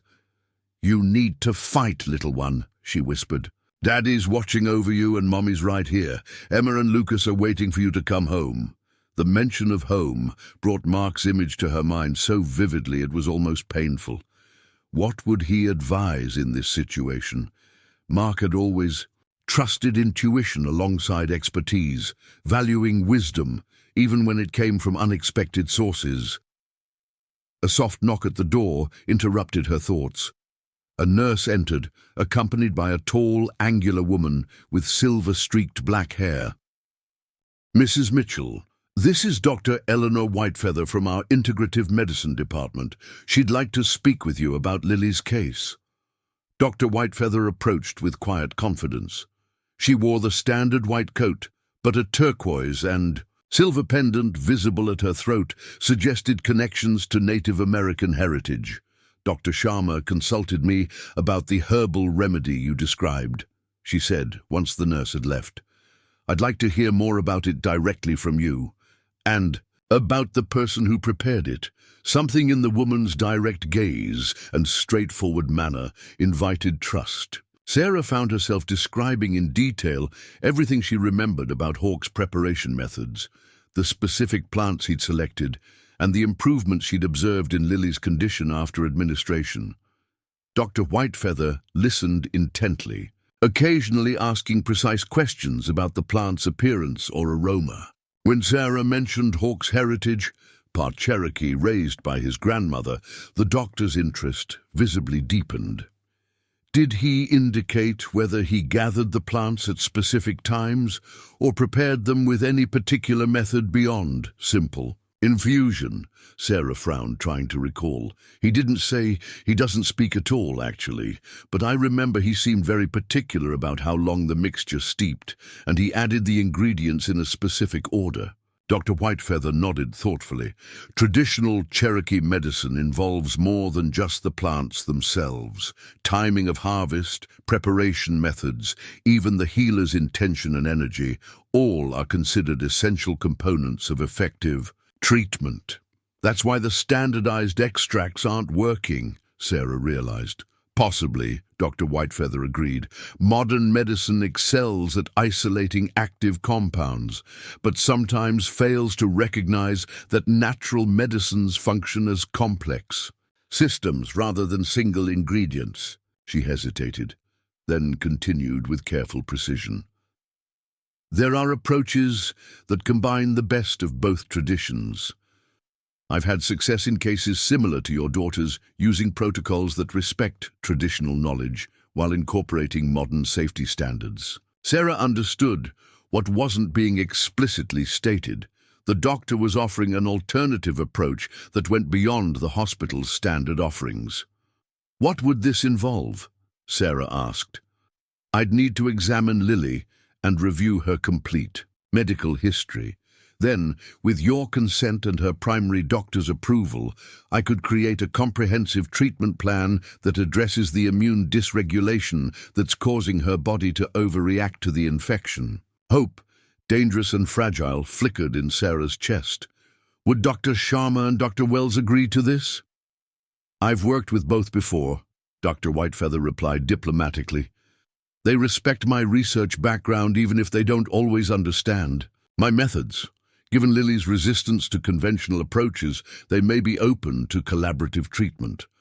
Before Sarah could respond, her phone vibrated with an incoming text. It was from Maggie. Forest Ranger team reached area of Hawk's cabin. No sign of him. Continuing search. Disappointment crashed through Sarah's momentary hope. She had placed so much faith in finding Hawk, in his mysterious remedies that had helped before. Now that possibility was fading, leaving her with yet another difficult decision about her daughter's care. I'd like you to examine Lily, she told Dr. Whitefeather. If there's any chance your approach might help, I want to try it before moving to more invasive interventions. Dr. Whitefeather nodded. I'll speak with her team immediately. The next hour passed in a blur of consultations and careful negotiations between medical professionals. Dr. Sharma proved more receptive than expected to Dr. Whitefeather's involvement, while Dr. Wells remained skeptical but willing to delay ECMO if Lily's condition didn't deteriorate further. Dr. Whitefeather's examination of Lily was unlike anything Sarah had witnessed in her nursing career. Beyond the standard clinical assessment, the integrative specialist spent time simply sitting beside the child, eyes closed, hands hovering just above Lily's body without touching her. Later, she detailed a complex protocol that combined anti-inflammatory, herbs, energy alignment techniques, and specific nutritional support. This isn't about replacing conventional care, she explained to the assembled medical team. It's about supporting and enhancing it. The ventilator is keeping her alive, but we need to address why her body is fighting itself. By early afternoon, the first elements of Dr. Whitefeather's protocol were being implemented alongside standard care. Lily remained stable, not improving, but not declining further either. Sarah allowed herself to be led to a small sleeping room adjacent to the PICU, where she finally collapsed into exhausted sleep. She dreamed of Mark, standing in their mountain meadow with sunlight filtering through his hair. He was saying something important, but she couldn't quite hear the words. When she reached for him, he dissolved into mist that reformed into the shape of a hawk soaring against a blue sky. Sarah woke with a jolt as someone touched her shoulder. A PICU nurse stood over her, expression unreadable. Mrs. Mitchell. Doctor. Whitefeather asked me to wake you. There's been a development with Lily. Heart racing, Sarah followed the nurse back to her daughter's room. Dr. Whitefeather stood by the bed, engaged in intense conversation with Dr. Sharma. Both turned as Sarah entered. What's happened? She demanded, looking immediately at the monitors. To her surprise, Lily's oxygen levels had improved slightly. There's been a moderate positive response to the integrative protocol, Dr. Sharma explained cautiously. Not dramatic, but statistically significant. Dr. Whitefeather's assessment was more direct. Her energy pathways are beginning to rebalance. The inflammation markers in her latest blood work have decreased by 12%. So she's getting better? Sarah asked, hardly daring to hope. She's responding, Dr. Whitefeather clarified. But I believe we could achieve more significant improvement with the right combination of botanical medicines. The standardized extracts we're using are good, but not optimal. Sarah understood the implication. You need the specific plants Hawk used. In their natural state, prepared his way. Dr. Whitefeather nodded. Indigenous healers often work with local plant populations that have unique properties based on the specific soil, climate, and conditions where they grow. The plants from your mountain may have different chemical profiles than commercially grown varieties. But we don't have those plants, Sarah said, frustration edging her voice, and the person who knows how to find and prepare them has disappeared. Perhaps, Dr. Whitefeather said thoughtfully, but you spent time with him, you observed his methods, you have medical training and an obvious affinity for healing. You might be able to recreate what he did, at least partially. The suggestion seemed absurd on its face. Sarah was a conventionally trained nurse, not an herbalist or traditional healer. Yet even as her rational mind rejected the idea, something deeper, intuition or desperation, grasped at the possibility. I wouldn't know where to start, she protested weakly. Dr. Whitefeather's gaze was penetrating. Yes, you would. Trust what you observed, what you remember. Your connection to your child will guide you. Before Sarah could respond to this extraordinary suggestion, her phone buzzed with another text from Maggie. Found something, need to speak with you. Calling in 5. When the call came through, Sarah stepped into the hallway to answer. Maggie's voice was breathless with excitement. The search. The team didn't find Hawk, but they found his cabin. He wasn't there, but Jeff says it looks like he left in a hurry. Here's the important part. He left something for you. A package with your name on it. Sarah's heart skipped. What? How is that possible? He couldn't have known. I can't explain. Maggie interrupted. Jeff is bringing it to the hospital now. He's about an hour out from Asheville. As Sarah ended the call, she found Dr. Whitefeather watching her from the doorway, a knowing expression on her face. Sometimes, the doctor said quietly, the universe aligns to provide exactly what we need, exactly when we need it. The challenge is recognizing the gift when it arrives. Sarah looked back at her daughter, lying small and vulnerable beneath the medical equipment keeping her alive. Whatever mysterious connection had formed between her family and the silent hunter, whatever inexplicable awareness had prompted him to leave something for them, she was beyond questioning it now. She would accept any help from any source, if it meant saving her child. I'm ready, she told Dr. Whitefeather, though she wasn't entirely sure what she was ready for. Whatever comes next, I'm ready. What came next would test Sarah's understanding of healing, challenge her medical training, and reveal a talent within her that would ultimately extend far beyond saving her daughter's life. A gift that had been dormant within her all along, waiting for the right moment to emerge. Forest Ranger Jeff Peterson arrived at Asheville Memorial Hospital precisely 57 minutes after Maggie's call. Sarah met him in the lobby, immediately recognizing him by the uniform and the weathered canvas backpack he carried with careful reverence. Mrs. Mitchell, he confirmed, extending his hand. Jeff Peterson. We've never met, but I knew your husband. Mark consulted with our department occasionally on wildlife patterns. Sarah nodded, barely registering the connection as her eyes fixed on the backpack. Maggie said you found something for me. Yes, ma'am. Jeff's expression was a mixture of professional concern and personal curiosity. At Hawk's cabin, I've got to tell you, in 15 years of forest service, I've never been able to find that place. Man covers his tracks better than any animal in these mountains. He unzipped the backpack carefully. Package was sitting right on the table inside, your name written plain as day. Cabin was neat as a pin, but looked like he left in a hurry. Fire still had warm embers. From the pack, Jeff withdrew a buckskin-wrapped bundle secured with sinew cord.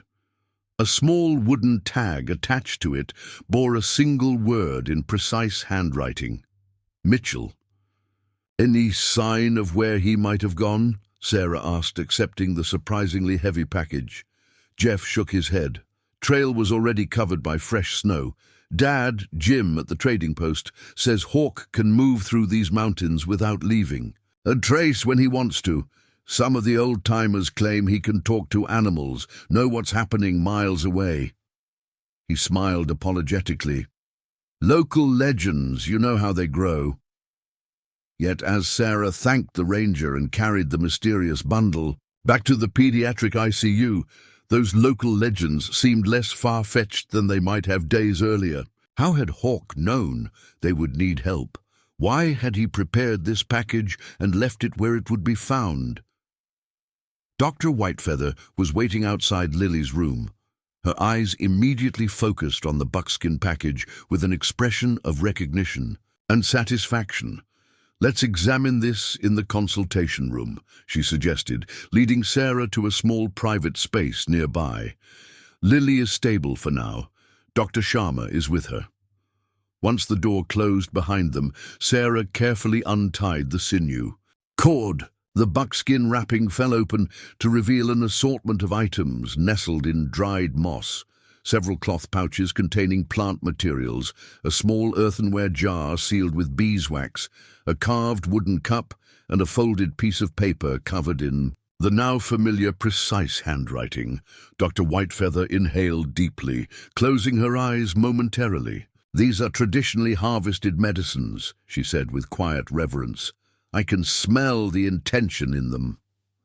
Sarah unfolded the paper, reading aloud, "For the child's lungs. Infuse in sequence as numbered. 1 cup every 3 hours. Keep warm. Between doses.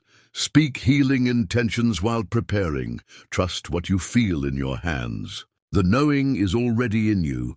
The last line sent an inexplicable shiver through Sarah. Below the instructions was a detailed drawing showing how to prepare the infusion, which plants to combine in what order, and how long each should steep. "This is remarkable," Dr. Whitefeather murmured, carefully examining each pouch and the sealed jar. "These plants are specifically chosen for their complementary properties. Some I recognize from Cherokee healing traditions, others are local adaptations." Sarah studied the instructions again. "Can we prepare this here, in the hospital?" Dr. Whitefeather considered for a moment. Hospital protocol would require lab analysis of all unknown substances before administration to a patient, which would take days, Sarah concluded, heart sinking.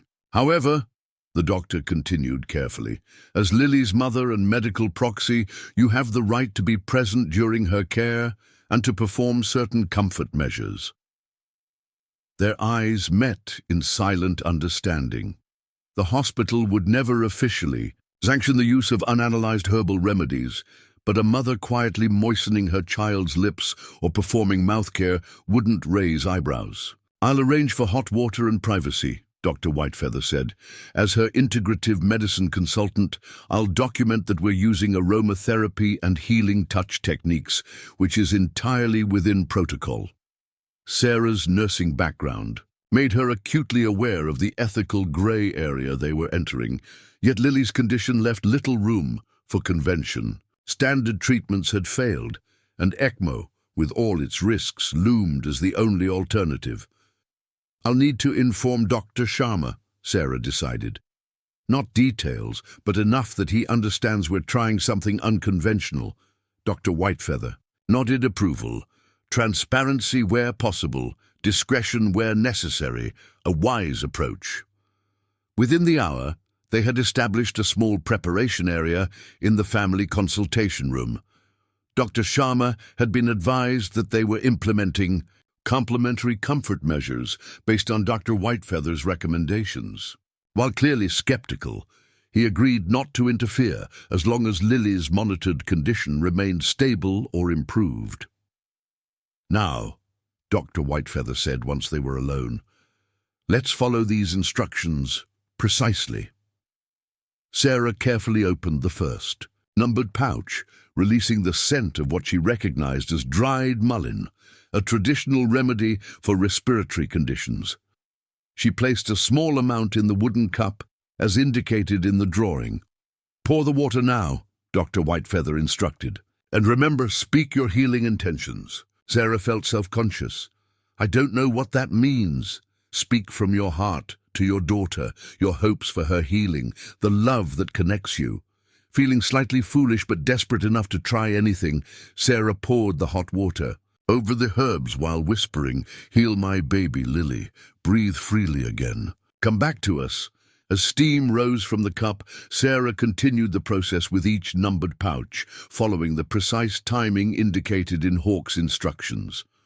Some plants she recognized: thyme, pine needles, cherry bark, while others were unfamiliar. Last came a small amount of honey-like substance from the sealed jar, added once the infusion had cooled slightly. Throughout the preparation, Dr. Whitefeather observed silently, only occasionally providing guidance on technique. As Sarah worked, a strange sensation developed in her hands, a subtle warmth and tingling that seemed to intensify as she focused on thoughts of healing her daughter. "Do you feel it?" Dr. Whitefeather asked quietly, watching Sarah's expression. "My hands feel warm, and there's a kind of pulsing," Sarah admitted. "Is that normal?" Instead of answering directly, Dr. Whitefeather asked, "When you were a nurse, did you ever notice patients responding differently to your care than to others? Healing more quickly, requiring less pain medication?" The question startled Sarah. Throughout her nursing career, she had indeed noticed such patterns, but had attributed them to coincidence or perhaps just greater attentiveness on her part. "Sometimes," she acknowledged cautiously. "My supervisors used to request me specifically for difficult recoveries." Dr. Whitefeather nodded as if confirming a suspicion. "And as a mother, have you noticed your touch soothing your children's illnesses more effectively than expected?" Sarah thought of how Mark had always marveled at her ability to ease the children's fevers or calm stomach upsets with just her hands and a few quiet words. "My husband used to call it my magic touch," she admitted. "Not magic," Dr. Whitefeather corrected gently. "A natural healing ability. Some people are born with a heightened capacity to channel healing energy through their hands and intentions. Most never recognize it or dismiss it as coincidence. In indigenous traditions, such people often become medicine people or healers." The completed infusion now glowed amber in the wooden cup, emitting an aroma that somehow suggested vitality and restoration. Sarah stared at it, then at her hands, struggling to process the implications of Dr. Whitefeather's words. "Are you saying I have some kind of healing power?" The concept seemed absurd, yet oddly resonant with experiences throughout her life that she'd never fully understood. "I'm saying you have a natural gift that Western medical training often suppresses rather than nurtures," Dr. Whitefeather replied, carefully, "and I believe that's why Hawke left these instructions specifically for you. He recognized something in you that most people wouldn't notice. The knowing is already in you." Hawke's written words echoed in Sarah's mind. "It's time," Dr. Whitefeather said, glancing at her watch. "The infusion needs to be administered while still warm." They returned to Lily's room, where the constant beeping of monitors provided a rhythmic backdrop to the child's artificially regulated breathing. The ventilator hissed periodically, delivering measured breaths to lungs too inflamed to function. On their own, with Dr. Whitefeather standing guard at the door, Sarah approached her daughter's bedside with the wooden cup. Following Hawke's detailed instructions, she dipped her fingertip into the infusion, then carefully moistened Lily's lips and gums, avoiding interference with the breathing tube. "Now place your hands on her chest," Dr. Whitefeather instructed. "Softly, one over her heart, one over her lungs. Close your eyes and imagine the medicine moving through her, healing the inflammation." Sarah complied, feeling slightly self-conscious but willing to try anything. As her hands settled gently on Lily's small chest, the strange warmth intensified. She closed her eyes, visualizing the herbal remedy spreading through her daughter's body, reducing inflammation, supporting healing. Minutes passed in silence. Sarah remained focused, barely aware of Dr. Whitefeather quietly explaining to a nurse that they were performing therapeutic touch therapy as part of the integrative care plan. When Sarah finally opened her eyes, she noticed something surprising. On the monitors, Lily's oxygen saturation had improved by 2 percentage points, a small change, but significant given her previous decline. "It might be coincidence," she whispered to Dr. Whitefeather. "It might," the doctor agreed, "or it might be the beginning of a response. We'll continue with the protocol every 3 hours and watch for patterns." Throughout the afternoon and evening, Sarah repeated the treatment exactly as prescribed. By midnight, Lily's oxygen levels had improved enough that Dr. Sharma ordered a reduction in ventilator support, cautiously optimistic but still skeptical of the cause. "Sometimes these inflammations resolve on their own timing," he noted, reviewing Lily's chart, "but I'm encouraged by the direction of the change." Sarah didn't argue. Whether the improvement came from the herbs, her own newly acknowledged healing ability, or simply the natural course of the illness didn't matter. Only Lily's recovery mattered. During the midnight treatment, as Sarah again placed her hands on Lily's chest after administering the herbal infusion, the warm sensation intensified beyond anything she'd felt before. It radiated from her palms, seeming to pulse in rhythm with her daughter's heartbeat. She visualized healing light flowing from her hands into Lily's lungs, dissolving inflammation, restoring healthy tissue. Lost in concentration, Sarah didn't immediately notice Dr. Whitefeather's soft gasp. When she opened her eyes, the doctor was staring at her with an expression of wonder. "Your hands were glowing," Dr. Whitefeather whispered, "just faintly, but unmistakably." "That's impossible," Sarah responded automatically, though the lingering warmth in her palms suggested otherwise. "There are energetic phenomena that conventional science doesn't yet explain," Dr. Whitefeather said. "But I've seen this before, rarely in those with exceptional healing gifts." Before Sarah could respond, Lily's monitors began showing new changes, her heart rate steadying, oxygen levels continuing to rise. Most remarkably, the pressure required by the ventilator to deliver breaths was decreasing, suggesting her lungs were beginning to work more effectively on their own. By morning, the improvement was undeniable. Dr. Sharma arrived for rounds, visibly surprised by Lily's latest numbers. "This is remarkable progress," he acknowledged, reviewing the overnight charts. "If it continues, we might be able to attempt removing the breathing tube later today." Sarah, exhausted but elated, simply nodded. She had maintained the 3-hour treatment schedule throughout the night, each time feeling the strange warmth grow stronger, more focused. The herbal supply was dwindling. They would have enough for perhaps 2 more treatments, but Lily's improvement suggested they might not need more. As Dr. Sharma left to continue his rounds, Dr. Whitefeather drew Sarah aside. "What you're experiencing, this, a healing energy, it isn't something that appears suddenly. It's been within you all along, dormant or expressed in small ways throughout your life."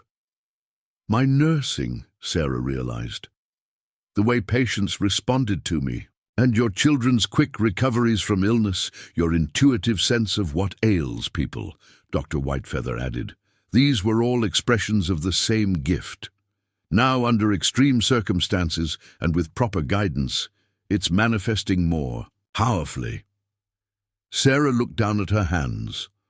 Ordinary hands that had changed diapers, prepared meals, held her children during storms, both literal and emotional.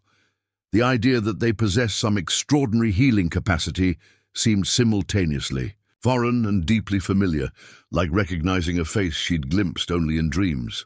"What does this mean?" she asked finally. "For Lily, for me." Dr. Whitefeather's expression turned serious. "For Lily, it means a fighting chance at recovery. For you, that depends on what you choose to do with this awakened gift once the immediate crisis passes. The question hung in the air between them, full of implications and possibilities Sarah was too exhausted to fully comprehend. For now, she focused solely on Lily, on the next treatment, the next step toward bringing her daughter back from the brink. What she couldn't yet recognize was that this awakening would eventually extend far beyond her family, touching countless lives in the mountain community and beyond, beginning with a silent hunter who had somehow sensed her potential before she'd discovered it herself. By the third day of treatment, Lily Mitchell was breathing on her own. The removal of the ventilator tube had gone smoothly, with the child regaining consciousness soon after. Though weak and confused, she had immediately asked for her mother in a raspy voice that sounded like music to Sarah's ears. Dr. Sharma called it a remarkable recovery, attributing it primarily to Lily's unexpected immune response. Dr. Whitefeather, however, knew better. She had witnessed the undeniable connection between Sarah's focused intentions, the traditional medicine from Hawke, and Lily's healing. The hospital will keep her another 2 days for observation, Dr. Sharma informed Sarah as they stood outside Lily's room. But barring any setbacks, you should be able to take her home by the weekend. Home. The word resonated strangely in Sarah's mind. The isolated mountain cabin no longer felt like the right place for her family, not after everything they had experienced. "Thank you, Doctor," she replied, "for everything." Once Dr. Sharma had moved on to his next patient, Dr. Whitefeather approached with a thoughtful expression. "You're considering changes," she observed perceptively. Sarah nodded. "I can't take the children back to that isolation. Not alone, not anymore." "Have you thought about what comes next?" Dr. Whitefeather asked. "For you specifically, with this newly awakened gift?" The question had been hovering at the edges of Sarah's consciousness, but the immediate crisis of Lily's illness had taken precedence. Now, with recovery assured, she could no longer avoid confronting the implications of what she had discovered about herself. "I don't even know where to begin," she admitted. "I'm a nurse, trained in Western medicine, with measurable outcomes and evidence-based protocols. This is—" She gestured helplessly at her hands. "This doesn't fit into that framework." Dr. Whitefeather smiled gently. "Few true callings fit neatly into predetermined frameworks. Mine certainly didn't. What do you suggest?" "Start by accepting that this gift is real," Dr. Whitefeather advised. "Then seek proper training to develop it. I could guide you, introduce you to others with similar abilities."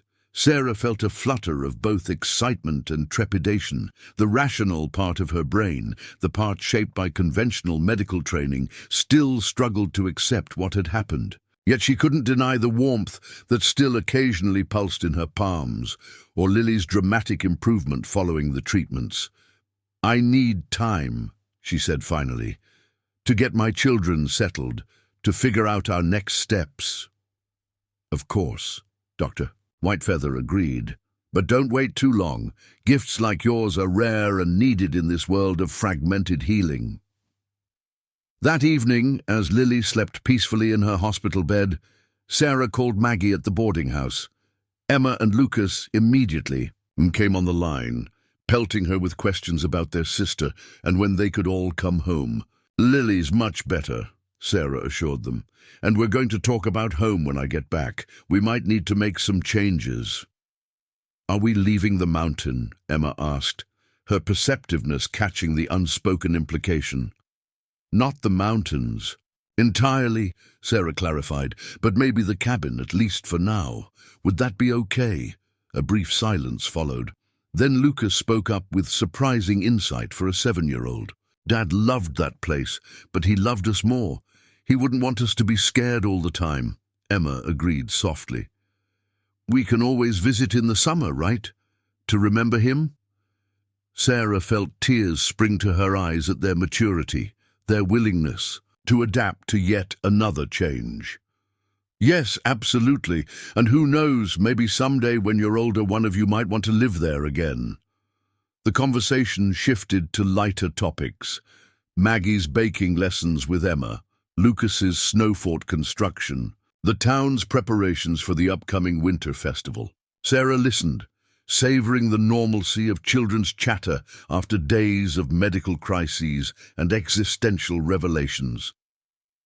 After saying goodnight to her children, Sarah stood at the window of Lily's hospital room, gazing out at the mountains visible.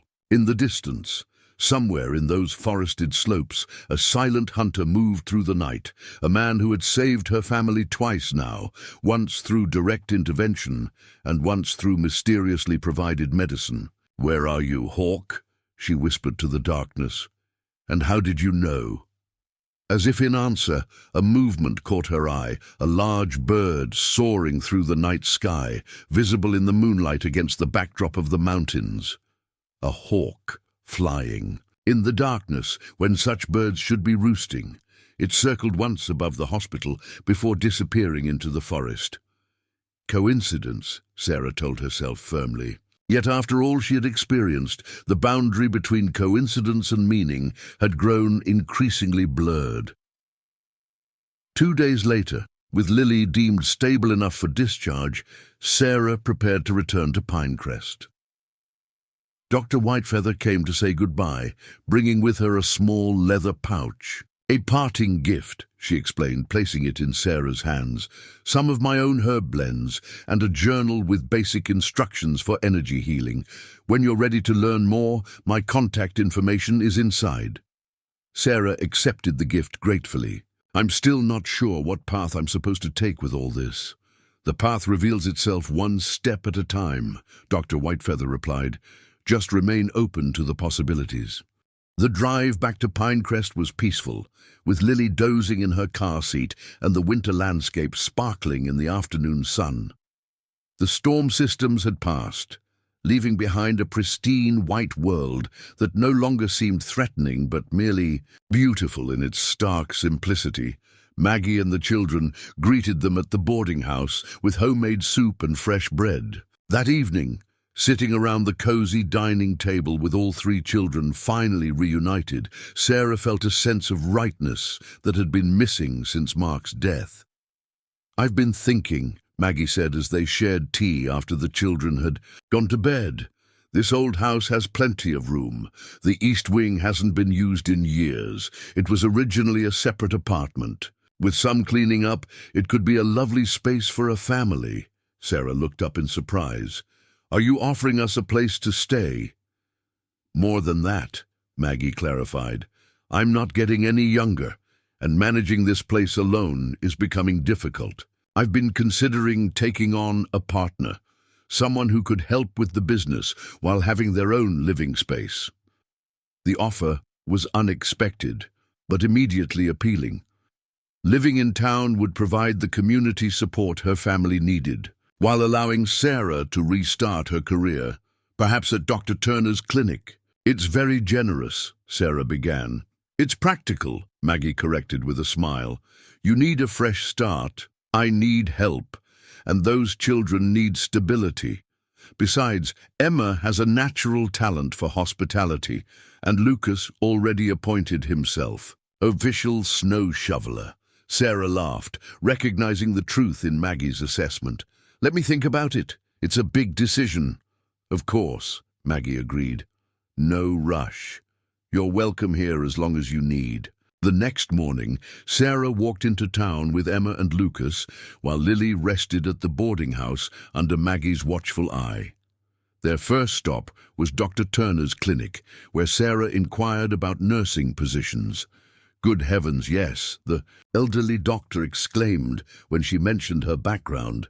"I've been trying to hire a nurse practitioner for months. The position is yours if you want it, though I should warn you the pay isn't what you'd get in Asheville." "I'm more interested in stability for my children than maximizing income," Sarah replied. "And I'd like to work with the local community." Dr. Turner studied her with shrewd eyes. "You've changed since I saw you last week. There's something different about you." Sarah merely smiled, not yet ready to discuss her awakening healing abilities. "Near-death experiences have a way of clarifying priorities," Their next stop was the Peterson trading post on the north edge of town. The rustic building served as general store, post office, and community gathering place for the more remote residents of the area. Jim Peterson, Jeff's father, greeted them warmly. "Heard Lily's doing better," he said, offering the children candy from an old-fashioned jar. "That's mighty good news." "Thanks to your son finding Hawk's cabin," Sarah acknowledged. "I never properly thanked him." "Jeff was just doing his job," Jim replied modestly. "Though finding that place was pure luck. Hawk doesn't let himself be found unless he wants to be." Sarah nodded, then hesitated before asking, "Do you know anything about him? About why he stopped speaking? Why he lives alone in the forest?" Jim considered the question, glancing at the children who were now exploring the fascinating array of merchandise that filled the trading post. "Not my story to tell in full," he said finally. "But what folks around here know is he went to war, Iraq, first deployment, came back changed but still talking, went for a second tour and returned completely silent. His parents were gone by then, no siblings. He tried living in town for a while, but something in him couldn't adjust. So he retreated to the forest." Sarah concluded. "Mountain's been healing him in its way," Jim agreed. "He's not unfriendly, just found his own path. Trades fair, helps when needed, protects what he cares about." "Like a family stranded in a blizzard," Sarah said softly. Jim's eyes crinkled with unspoken understanding. "He's got good instincts about people, always has." As they prepared to leave, Jim reached beneath the counter and produced a small envelope. "Nearly forgot. This was left for you." The envelope contained a simple folded note with a brief message in now familiar handwriting. "Clearing on North Ridge. Dawn tomorrow, if weather holds." Sarah's heart quickened. An invitation, or perhaps a summoning. The next morning, well before sunrise, Sarah quietly left the boarding house. She had briefly considered bringing the children, but decided against it. Whatever awaited her on the North Ridge felt personal, a continuation of something that had begun between her and the silent hunter during those desperate hours in the blizzard. The pre-dawn air bit with cold clarity as she followed the hiking trail Jim Peterson had described. Stars still glittered overhead, gradually fading as the eastern sky lightened almost imperceptibly. The climb was steady but not difficult, well maintained by the Forest Service and now packed with snow from frequent use. As first light touched the horizon, Sarah reached the clearing, a natural meadow atop the ridge, offering sweeping views of the valley below and the surrounding mountain ranges. Standing motionless at its center, as if he had grown from the earth itself, was Hawk. He turned as she approached, his breath visible in the freezing air. In the growing dawn light, Sarah could see him clearly for the first time outside the context of crisis. Tall and lean, with the compact strength of someone who lived by physical skill rather than modern convenience. His dark hair was pulled back, revealing a face both weathered and strangely youthful, with eyes that held an ancient patience. "You came," Sarah said simply, then realized the absurdity of expecting a verbal response from a man who hadn't spoken in 15 years. To her astonishment, Hawk nodded and replied in a voice rough from disuse, but perfectly intelligible. "You found your gift." The shock of hearing him speak rendered Sarah momentarily speechless. When she recovered, questions tumbled out. "You can talk? Why now? How did you know about Lily, about the medicine she would need?" Hawk gestured toward the sunrise, now painting the sky in brilliant oranges and pinks. "Some moments deserve words." He turned back to her. "Some people, too." The simple statement held a depth of meaning that Sarah felt rather than analyzed. This man, who had chosen silence as protection or penance for unknown reasons, had broken that silence for her. "The herbs worked," she told him. "Lily recovered, but there was something else, something in me that—" She trailed off, unsure how to explain what had happened. "I saw it in your hands that first night," Hawk said, his words measured and deliberate, as if each one required conscious selection. "When you cared for your son, a healer's energy, dormant but strong. You recognized something in me that I didn't know existed," Sarah realized. "Why?" "My grandmother had the same gift," he explained, each word clearly costing effort after years of silence. "Recognition comes naturally." Sarah processed this, connecting it to what Dr. Whitefeather had told her about inherited healing abilities. "Your grandmother, the Cherokee medicine woman who raised you, she taught you traditional healing," Hawk nodded, "and more. How to listen to the forest, to animals, to energy itself." He gestured toward the valley below. "How to hear across distances when someone needs help. That's how you knew about Lily," Sarah whispered, pieces falling into place. "You somehow heard us needing you. The land carries messages for those who listen," Hawk confirmed. His eyes met hers directly. "You will learn to hear them too, if you choose to develop your gift." The certainty in his statement was both thrilling and terrifying.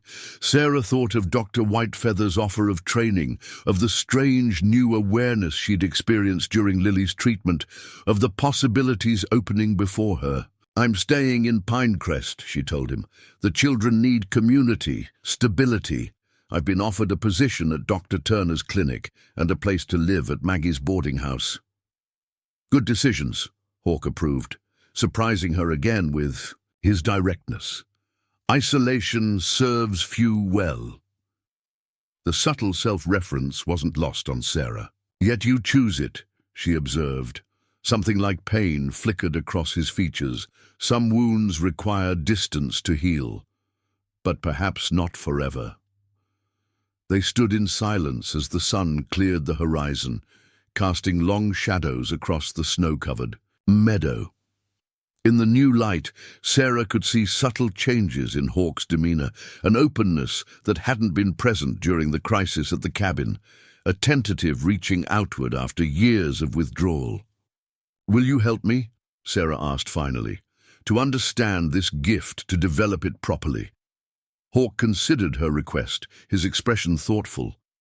"Traditional knowledge paired with your medical training could create powerful healing." He nodded slowly.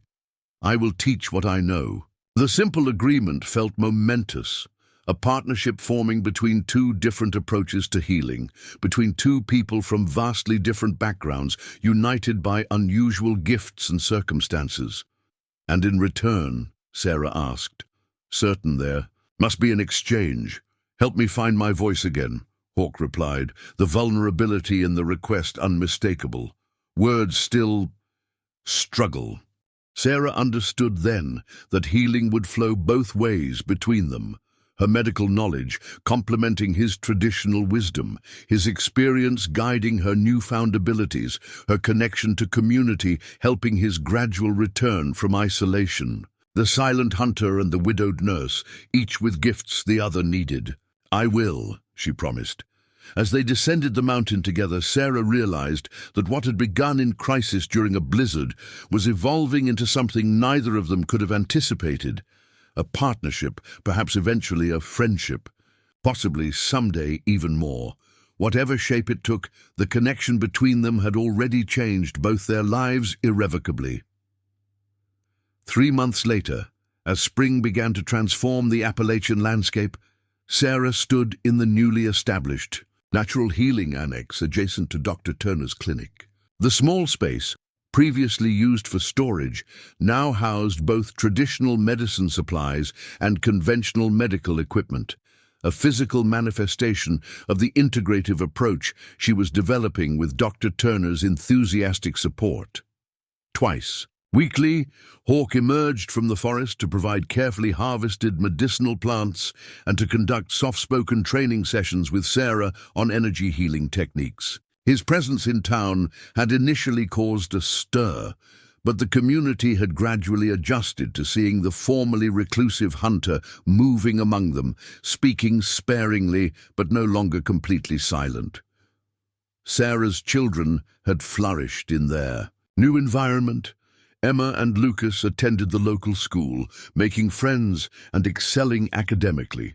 Lily had fully recovered, her resilience seemingly enhanced rather than diminished by her near-death experience.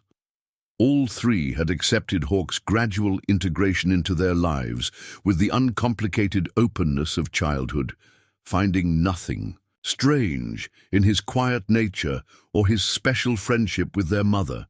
As for Sarah herself, she had found a new purpose that honored both Mark's memory and her own emerging identity. The healing abilities that had awakened during Lily's crisis had strengthened with practice and proper guidance. Working alongside Dr. Turner, she provided conventional nursing care to the community while discreetly offering energy healing to those who sought it. Word of her unusual abilities had spread quietly through the mountain communities.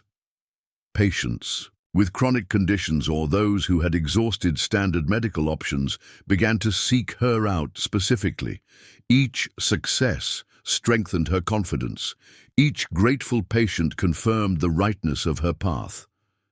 "You're building something important here," Dr. Whitefeather observed during a visit from Asheville. "A bridge between worlds of healing that have been separated too long." Sarah smiled, watching through the window as Hawk showed her children how to identify medicinal plants in Maggie's garden. "Not just me," she corrected, "all of us together." The silent hunter, who had become their guardian, had found his voice again, sparingly used but growing stronger. The abandoned widow had discovered an unexpected gift and purpose. The children who had nearly perished in isolation now thrived within a supportive community, and the mountain itself, with its ancient wisdom and healing energy, continued to shelter them all. As spring blossoms opened on the apple trees that lined Pinecrest's main street, Sarah reflected on the extraordinary journey that had begun on a desperate winter night. From the depths of loss and the edge of death had emerged new life, new purpose, and new connections that defied conventional explanation but felt undeniably right. The path ahead would hold challenges, she knew. Integrating her unusual abilities into conventional medicine would require patience and discretion. Helping Hawk fully rejoin the world of human connection would be a gradual process.